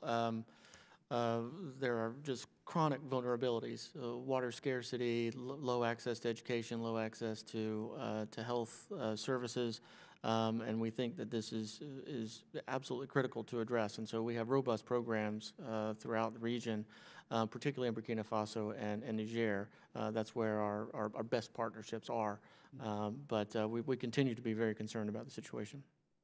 Well, thank you, and I look forward to addressing this again next Congress. And with that, Mr. Chairman, I'm going to yield back the balance of my time. Well, thank you, Mr. McCall. Thanks for introducing that resolution for wildlife trafficking and rhino horn in China. I think keeping Beijing engaged on this issue is important. And with the gentleman yield, I think that's another issue where they illegally they sell rhinos and wildlife, and then it's a terror financing operation. And so I look forward to. Thank you, Mr. Chairman. For we appreciate the fact that when we put the legislation forward to abolish the ivory trade, that Beijing stepped up and closed those carving stations. But keeping the pressure on is going to be important. We go to Lois Frankel of Florida. Thank you. It's sort of sad that I say thank you, Mr. Chair, to you, Mr. Royce, for the last time here. I just want to thank you. It's been such an honor and a pleasure to serve with you. And I think it is very fitting. I think of how many times I have ended up being here with you at the end and with hardly anyone around. Yes. So, but I think you always saw these hearings through, and thank you, Lois. And so did you. And I want to thank you too, gentlemen, for the work that you do. I want to start with a story, and then I'll make a point. And it's the story of a 30-year-old HIV-positive mother of 2 living in Mozambique who lost her husband to AIDS last year, and she turned to a local clinic for help when she discovered she was HIV positive. The clinic gave her medicine to stay alive and healthy. Now, because of the expansion and expanded global gag rule, her clinic is one of dozens in Mozambique that have been forced to shut down, and she has nowhere to go. Now, I want to be kind to you because I don't think you invented this policy, but I am very alarmed. I am very worried about what is happening to women all over the world because some of the policies of the Trump administration. And I will say this, no matter what you want to talk about and talk about progress, if we don't advance girls and women, there will be no progress. There will not be economic progress. There will not be progress in security of the world. Now, I saw a chart that has shocked me, and this chart shows me what the Trump's global gag rule is doing. Now, what we've had other administrations have gag rules, which is basically they've prevented U.S. foreign aid for family planning to be cut off if even there's a mention of abortion or a referral to a service that does abortion. Now, under the Trump version, and that cut off $575 million in foreign aid, which is terrible. I don't think the original gag rule is a good. I think it's inhumane, and I think it's stupid. All right, but here's Trump's version. It can cut up to $8.8 billion in U.S. foreign aid for health programs, including family planning, HIV, tuberculosis, malaria, maternal and child health, because it's cutting off funding to these entities, even if they, with their own money, either perform a legal abortion or they refer to a legal abortion or they give all the information that is necessary for a woman to understand what her choices are. And it would be absolutely, you would be outraged, I don't mean you personally, but we would be outraged, and we are, if women were forced to have abortions. That would be wrong and inhumane. But to force women to have children against their will is also, to me, inhumane. And now that's not all that's going on, though. I wish I could say that. The Trump administration has also cut off millions and millions of dollars in funding to the UN Population Fund, which works in 150 countries to provide critical services, including maternal care, treatment for survivors of sexual violence, and combating harmful practices like child marriage, genital mutilation. So, I mean, you can talk all day about advances, but if we're holding women back, we're pushing them back, there's not going to be advances. So I guess my question to you is, what is the replacement for all these maternal and women's health services that are being cut off? Thank you, Congresswoman. And I certainly agree with you that for communities to progress, women and children must progress as well. That said, the U.S. remains by far the largest donor of global health programs in the world, and we remain committed to supporting the health of women and children. And we have programs all around the world. I'll certainly check on the particular issue in Mozambique, but ending child marriage, ending FGM, gender-based violence, these are all issues that USAID continues to have robust programs in support of all across the continent of Africa. Well, just to finish up here, Mr. Chair, this is not a criticism of USAID, which does very, very good work. But from my point of view, the Trump administration has been eliminating many, many good partners. And what I would ask is that you bring back to this committee a full report as to who is making up the difference for all these programs that are potentially defunded because of the expansion of the global gag rule and because of the cutting off of the money to the UN Population Fund. And I thank you again for your service. And with that, Mr. Royce, I'm so sorry for the last time to yield back, but again, it's been an honor. Congresswoman Frankel, it's been an honor for me to work with you. Thank you very much. And I want to thank Ted Yoho here because we've been talking about the BUILD Act. And as we've heard today, that is going to double your book of business and all the new authorities that you have there. I appreciate his travels to Africa, his work also in Asia, but on this BUILD Act, as a counterweight to Beijing, this is really critical. And I also thank him for his work on wildlife trafficking. And Congresswoman Frankel, thank you for your work and traveling with me on so many occasions. I really appreciated it. Congressman Yoho. Thank you, Mr. Chairman, and I too want to reiterate what everybody says, but I know I'm in good hands because I've got you looking right over my shoulder up there in the wall of the Foreign Affairs past chairman's looking over us, so I know we'll do well.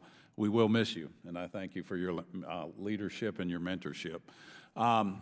Moving on, it's apparent that the U.S. must be fully engaged in Africa, as the chairman stated in his opening statement, because if we do not, a void is created and grows as Africa grows, and others will fill that, primarily China, Russia, or terrorist organizations with the right lack of governance and all that. They can expand, as we've seen, and with Boko Haram, there's 2 million people displaced because of them, and so that void has to be filled. But how we engage matters, and I know you'll agree with that. We can engage post-breakdown of societies or not the development of societies, or then conflicts are there, and it's a rougher way to go in there to try to fix something that's broken, or we can be proactive and help direct the direction of those countries to be able to fulfill the needs of what those wants are in that country. And the best way is through smart investments and infrastructure leading to economic development. And to develop those countries, it's essential that we move. And Mr. Day, I heard you talking about transitioning from the aid and trade, and our mantra has been saying we want to transition countries from aid to trade as quick as we can. And if we look at our top 15 trading partners, of those, 12 of them were once recipients of foreign aid. Saying that, my questions are, recognizing the diversity among African countries, what is your assessment on the region's economic growth, and how do you choose the best country to work with? We'll start with you, Ambassador Naj. how do we choose the best countries to work with? That would come through our engagement with them on which countries are really, really ready to move forward and to accept the types of business environments which exactly you were talking about, low levels of corruption, being really interested in their own people bilaterally, but also there's another factor because the regions also matter. And this time I'm really, really encouraged because the MCC is able to do regional projects. So that is also very important because Africa's natural units are in fact its regions because of the old colonial boundaries. Right. That often regions make a lot more sense. So we can really engage to see which of the regions are ready, which of the countries are really ready to move forward to put in the policies and priorities which will benefit their own people. It perplexes me because we look over there and there's places that don't have water, they don't have electricity. This is the 21st century. We know how to do these, and what we see prohibiting that are bad government or Yes. you know, the despots that they don't care about the people, they care about their personal gain. We can't fix every country today, but if we can build on the success, and you were talking about this, the mission in Liberia was a success, and we know success breeds success. So how can we build around countries in that same area, in that same region, that say, I want what they have, and we're willing to come to the table and do what we have to. Are you finding that? Mr. Day, we'll ask you. We are, the short answer.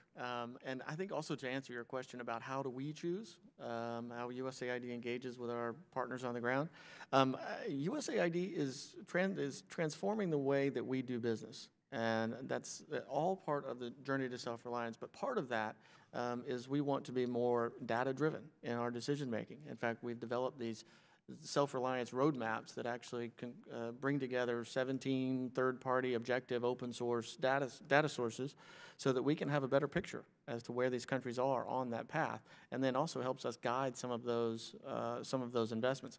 It's not determinative, but it's a conversation starter and a tool that we use. Okay. We wanted, when we started to draft the BUILD Act, our goal was to move countries from aid to trade. Yeah. We wanted to build on the OPEC model that's returned money to the American taxpayers 40 out of 41 years. How will the BUILD Act improve U.S. companies' competitiveness in Africa, and what should their key areas of focus be as they look to better support U.S. With each country, that'll be different, sir, because in some, for example, the tourism sector could really, really be exploited to create work. Others, it's agricultural development and productivity and processing. So it depends country to country. But thanks to the BUILD Act, it's a wide spectrum. And again, I heard that from American business community and the African leaders themselves. Thank you. Mr. Chairman, I take this opportunity to yield back to you for the last time, and it's been an honor. It's been an honor, Mr. Yoho, to work with you. Ambassador Ann Wagner. Thank you, Mr. Chairman, for hosting this hearing. And I'll echo my colleagues. I cannot think of a more fitting way for you to close out your esteemed time and leadership on this committee than to reflect on the immense progress we have seen in relations between the United States and our African partners, and to chart paths towards future shared growth. Ambassador Naj, I am deeply concerned about China's attempts to expand its control over the global cobalt market to African producers. It has recently come to my attention that China is now seeking to derail a U.S.-Cameroonian Memorandum of Understanding on cobalt production. This strikes me as a serious national security risk. Already, the U.S. military buys most of the cobalt it uses for guided missiles production from China. And frankly, a partnership on cobalt production with Cameroon would greatly benefit both countries. How is the State Department working with the Cameroonian government to get the Memorandum of Understanding back on track? Thank you for the question. Unfortunately, I am not familiar with the issue, so I'll have to get back to you on that. Mr. Day, anything? I'll defer to the Assistant Secretary. But can I just add one quick? During my last visit to West Africa, interestingly, the president of Guinea said that they had some potential cobalt there, and we're following up on that one. We could use the extra partnership. It would be helpful to both, and I do not want China once again interfering in a very important memorandum of understanding. So moving on, my colleagues and I have long sought to counter Boko Haram's campaign to use unspeakable violence against schoolgirls to gain international notoriety. Last February, I was appalled to learn that Boko Haram had abducted 112 schoolgirls from a town in northeast Nigeria. While most were thankfully released a month later, one brave little girl, a 15-year-old Leah Sharibu, remains in captivity because she refused to abandon her Christian faith. Ambassador Naj, how is the United States working to secure Leah's safe release? Leah Sharibu definitely remains a priority for us. Our ambassador is seized with it, as is the rest of the mission. We bring her up, and as a matter of fact, President Buhari himself is following up on that on a continuous basis. One of the things that we have avoided is mentioning it too much in public, because then the value to the terrorists keeps going up. But I can assure you that we are working very energetically as much as possible to obtain her release. Thank you. Although Rwanda's authoritarian government under Paul Kagame recently acquitted opposition leader Diane Rwigara of trumped-up charges brought against her, many worry that the government's intent is to intimidate its critics and political enemies. Mr. Day, what does Ms. Rwigara's acquittal mean for dissent and free speech in Rwanda? You know, USAID has been working in Rwanda for quite some time, and with a wide variety of different programs. And you'll have to forgive me. I'll have to look into that particular issue. You know, our primary support has been for the Rwandan people.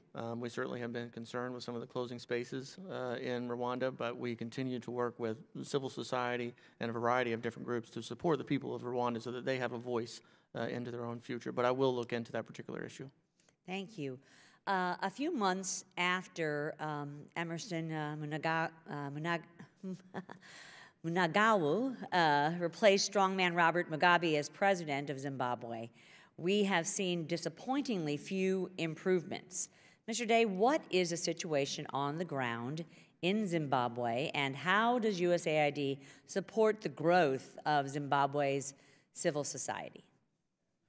I'll defer to the Assistant Secretary on the political analysis, but similar to Rwanda, we're certainly very concerned about the political situation in Zimbabwe in terms of an operating space.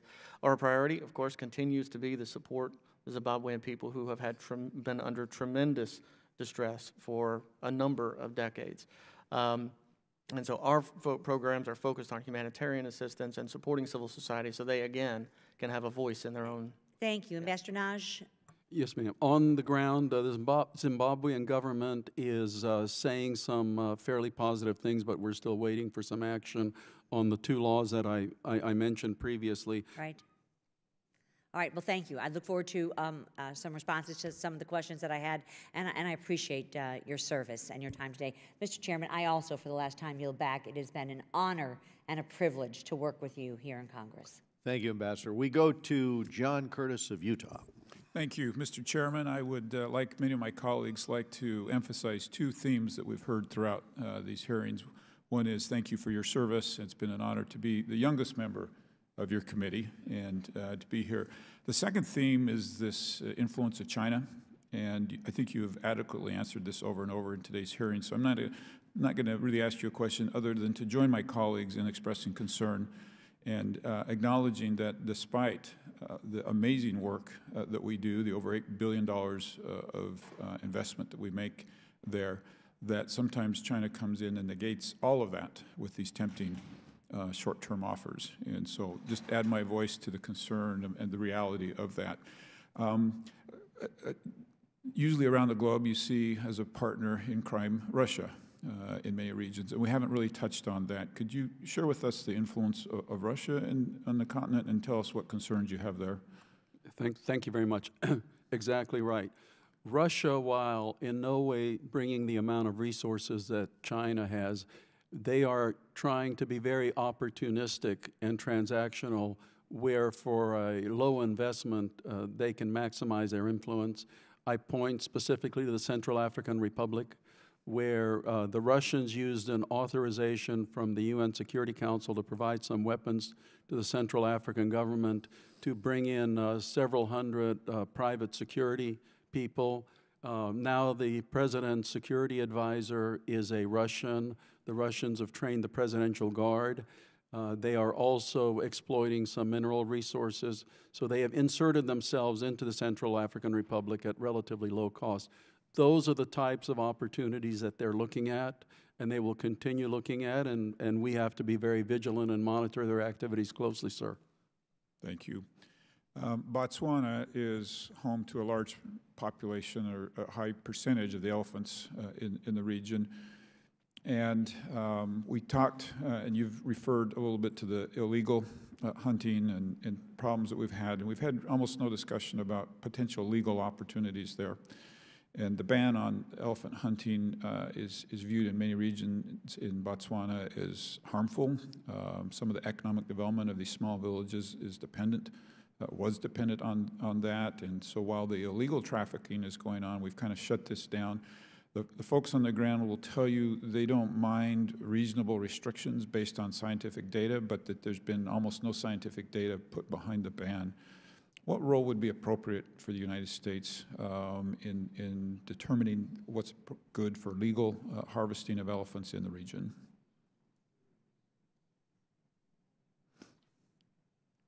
I'm happy to look into the issue and get back to you. The only thing I will say is that we have had a long-standing and good partnership with the Botswanan government, and we have robust wildlife trafficking programs. Our programs, particularly in Botswana, have been focused on HIV and AIDS, but I'll look into the particular issue of them.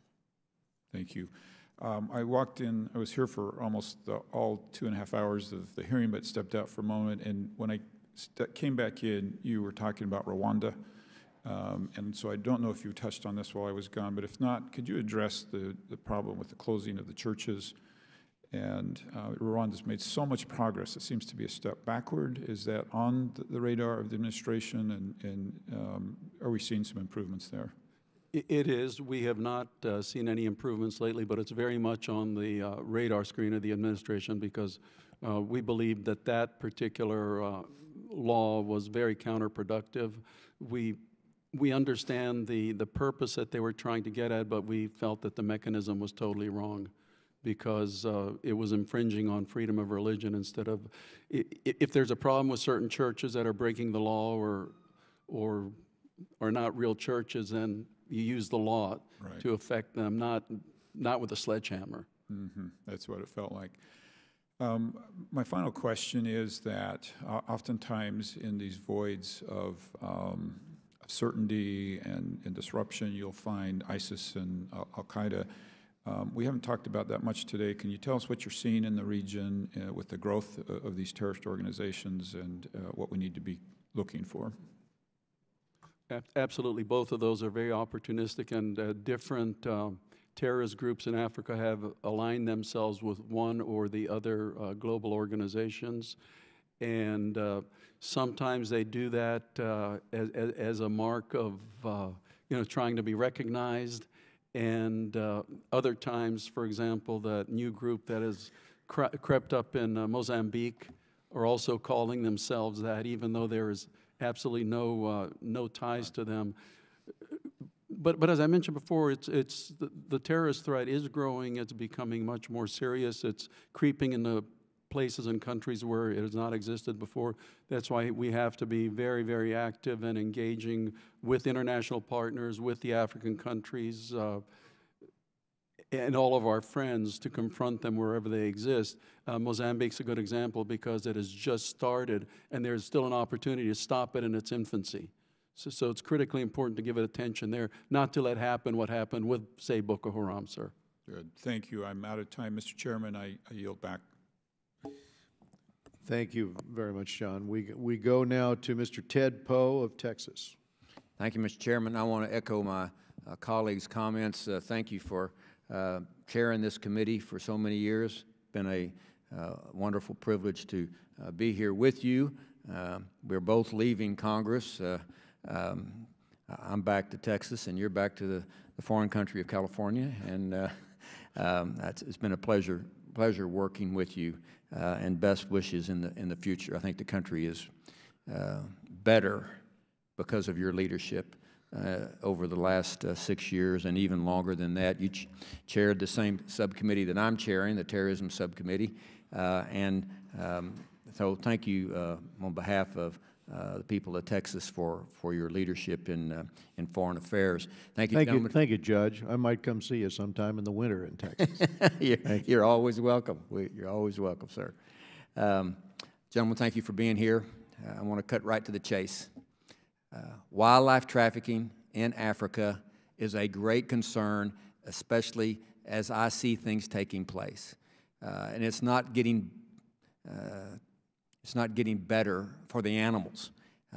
You have corruption with governments in Africa. You have the slaughter of rhinos for their horns.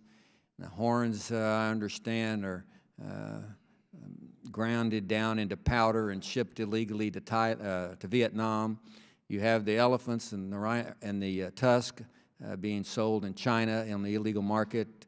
But the bottom line is, you got the disappearance of wildlife in Africa that may become extinct.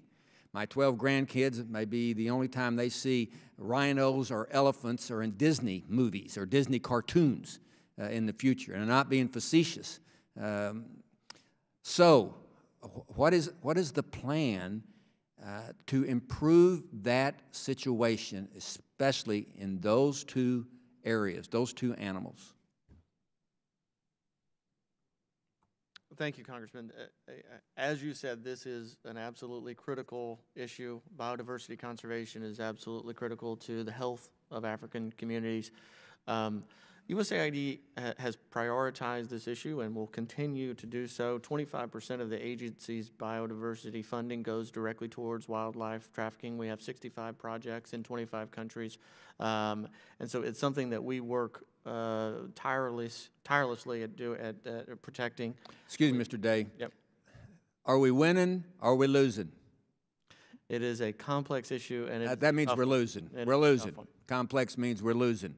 I'm not faulting you. I'm just I want to know, because this is I guess really the question is, what can we do better to make sure that these animals don't become extinct? What can we do? Congress, administration. I think from our perspective, if we had greater engagement both at the host country level, the international donor community, as well as the private sector, as I mentioned earlier in the testimony, we can't do this without the engagement of the private sector. That's not to say that they are not engaged now, but we do need more engagement from the private sector. We believe that's where the vast majority of the force and the power is going to come from. And I agree with you on that, too, the private sector as well. Ambassador, do you want to weigh in on this? The only thing I would add, sir, is that I think it's also critically important to engage local communities, because if you can persuade them of the value of the wildlife for their own livelihood, when it's tourism, economic development, and factors like that, then that helps us win that much easier, because the local folks know what's going on. Well, it seems to me, I can understand why the bad things are happening. You got everybody involved. You got the local game wardens, if I can use that phrase, who make almost nothing a year, all of a sudden being given a bribe to look the other way while terrorists or whoever wants to kill animals on the property. And it just seems that the international community, especially the United States, needs to be directly involved in this before it's too late. And then we will wring our hands and say, oh, I wish we would have done something different in the past. I don't know if it's going after the Vietnamese government, going after the Chinese government, certainly going after the terrorists who are involved in doing this and getting rid of those do-bads, in my opinion. I would just hope that Congress, administration, the private, and God bless those private entities that are trying to do what they can to preserve animals. Is there any talk about, one last question, Mr. Chairman, any talk about removing those species from certain areas of Africa and relocating them somewhere else? I would have to check on those types of discussions. I do know that that removal of certain species from certain areas is extraordinarily expensive, so I know there are resource issues there, but I'm happy to look into what the current discussions are. I'd appreciate you getting back with me on that. We certainly can bring some of them to Texas. Be fine with me. I'm just speaking on my behalf. Thank you both, gentlemen. Thank you again, Mr. Chairman, and that's just the way it is. Well, thank you. I share the judge's sense of urgency on this. And I think that's why we need fully funded programs. That's why we need full diplomatic engagement. Also why we need state and Department of Defense, both working with the game wardens whose lives are on the line there in Africa, who are trying to stand off these poachers where they're outgunned and outnumbered. And so, but let me thank Ambassador Naj and Mr. Day for being here to testify before us, and I hope the entire administration is listening to us today. Clearly, there is strong bipartisan support for well-resourced, broad engagement in Africa. We've got to be present there. We've got to continue our effort there to be active in Africa, to build partner capacity to combat terrorism, to foster trade and development, as the judge said, to end wildlife trafficking there, to strengthen health systems there, and of course to support good governance. Too much is at stake, too much for Americans, too much is at stake for Africans alike. And with that, this hearing is adjourned.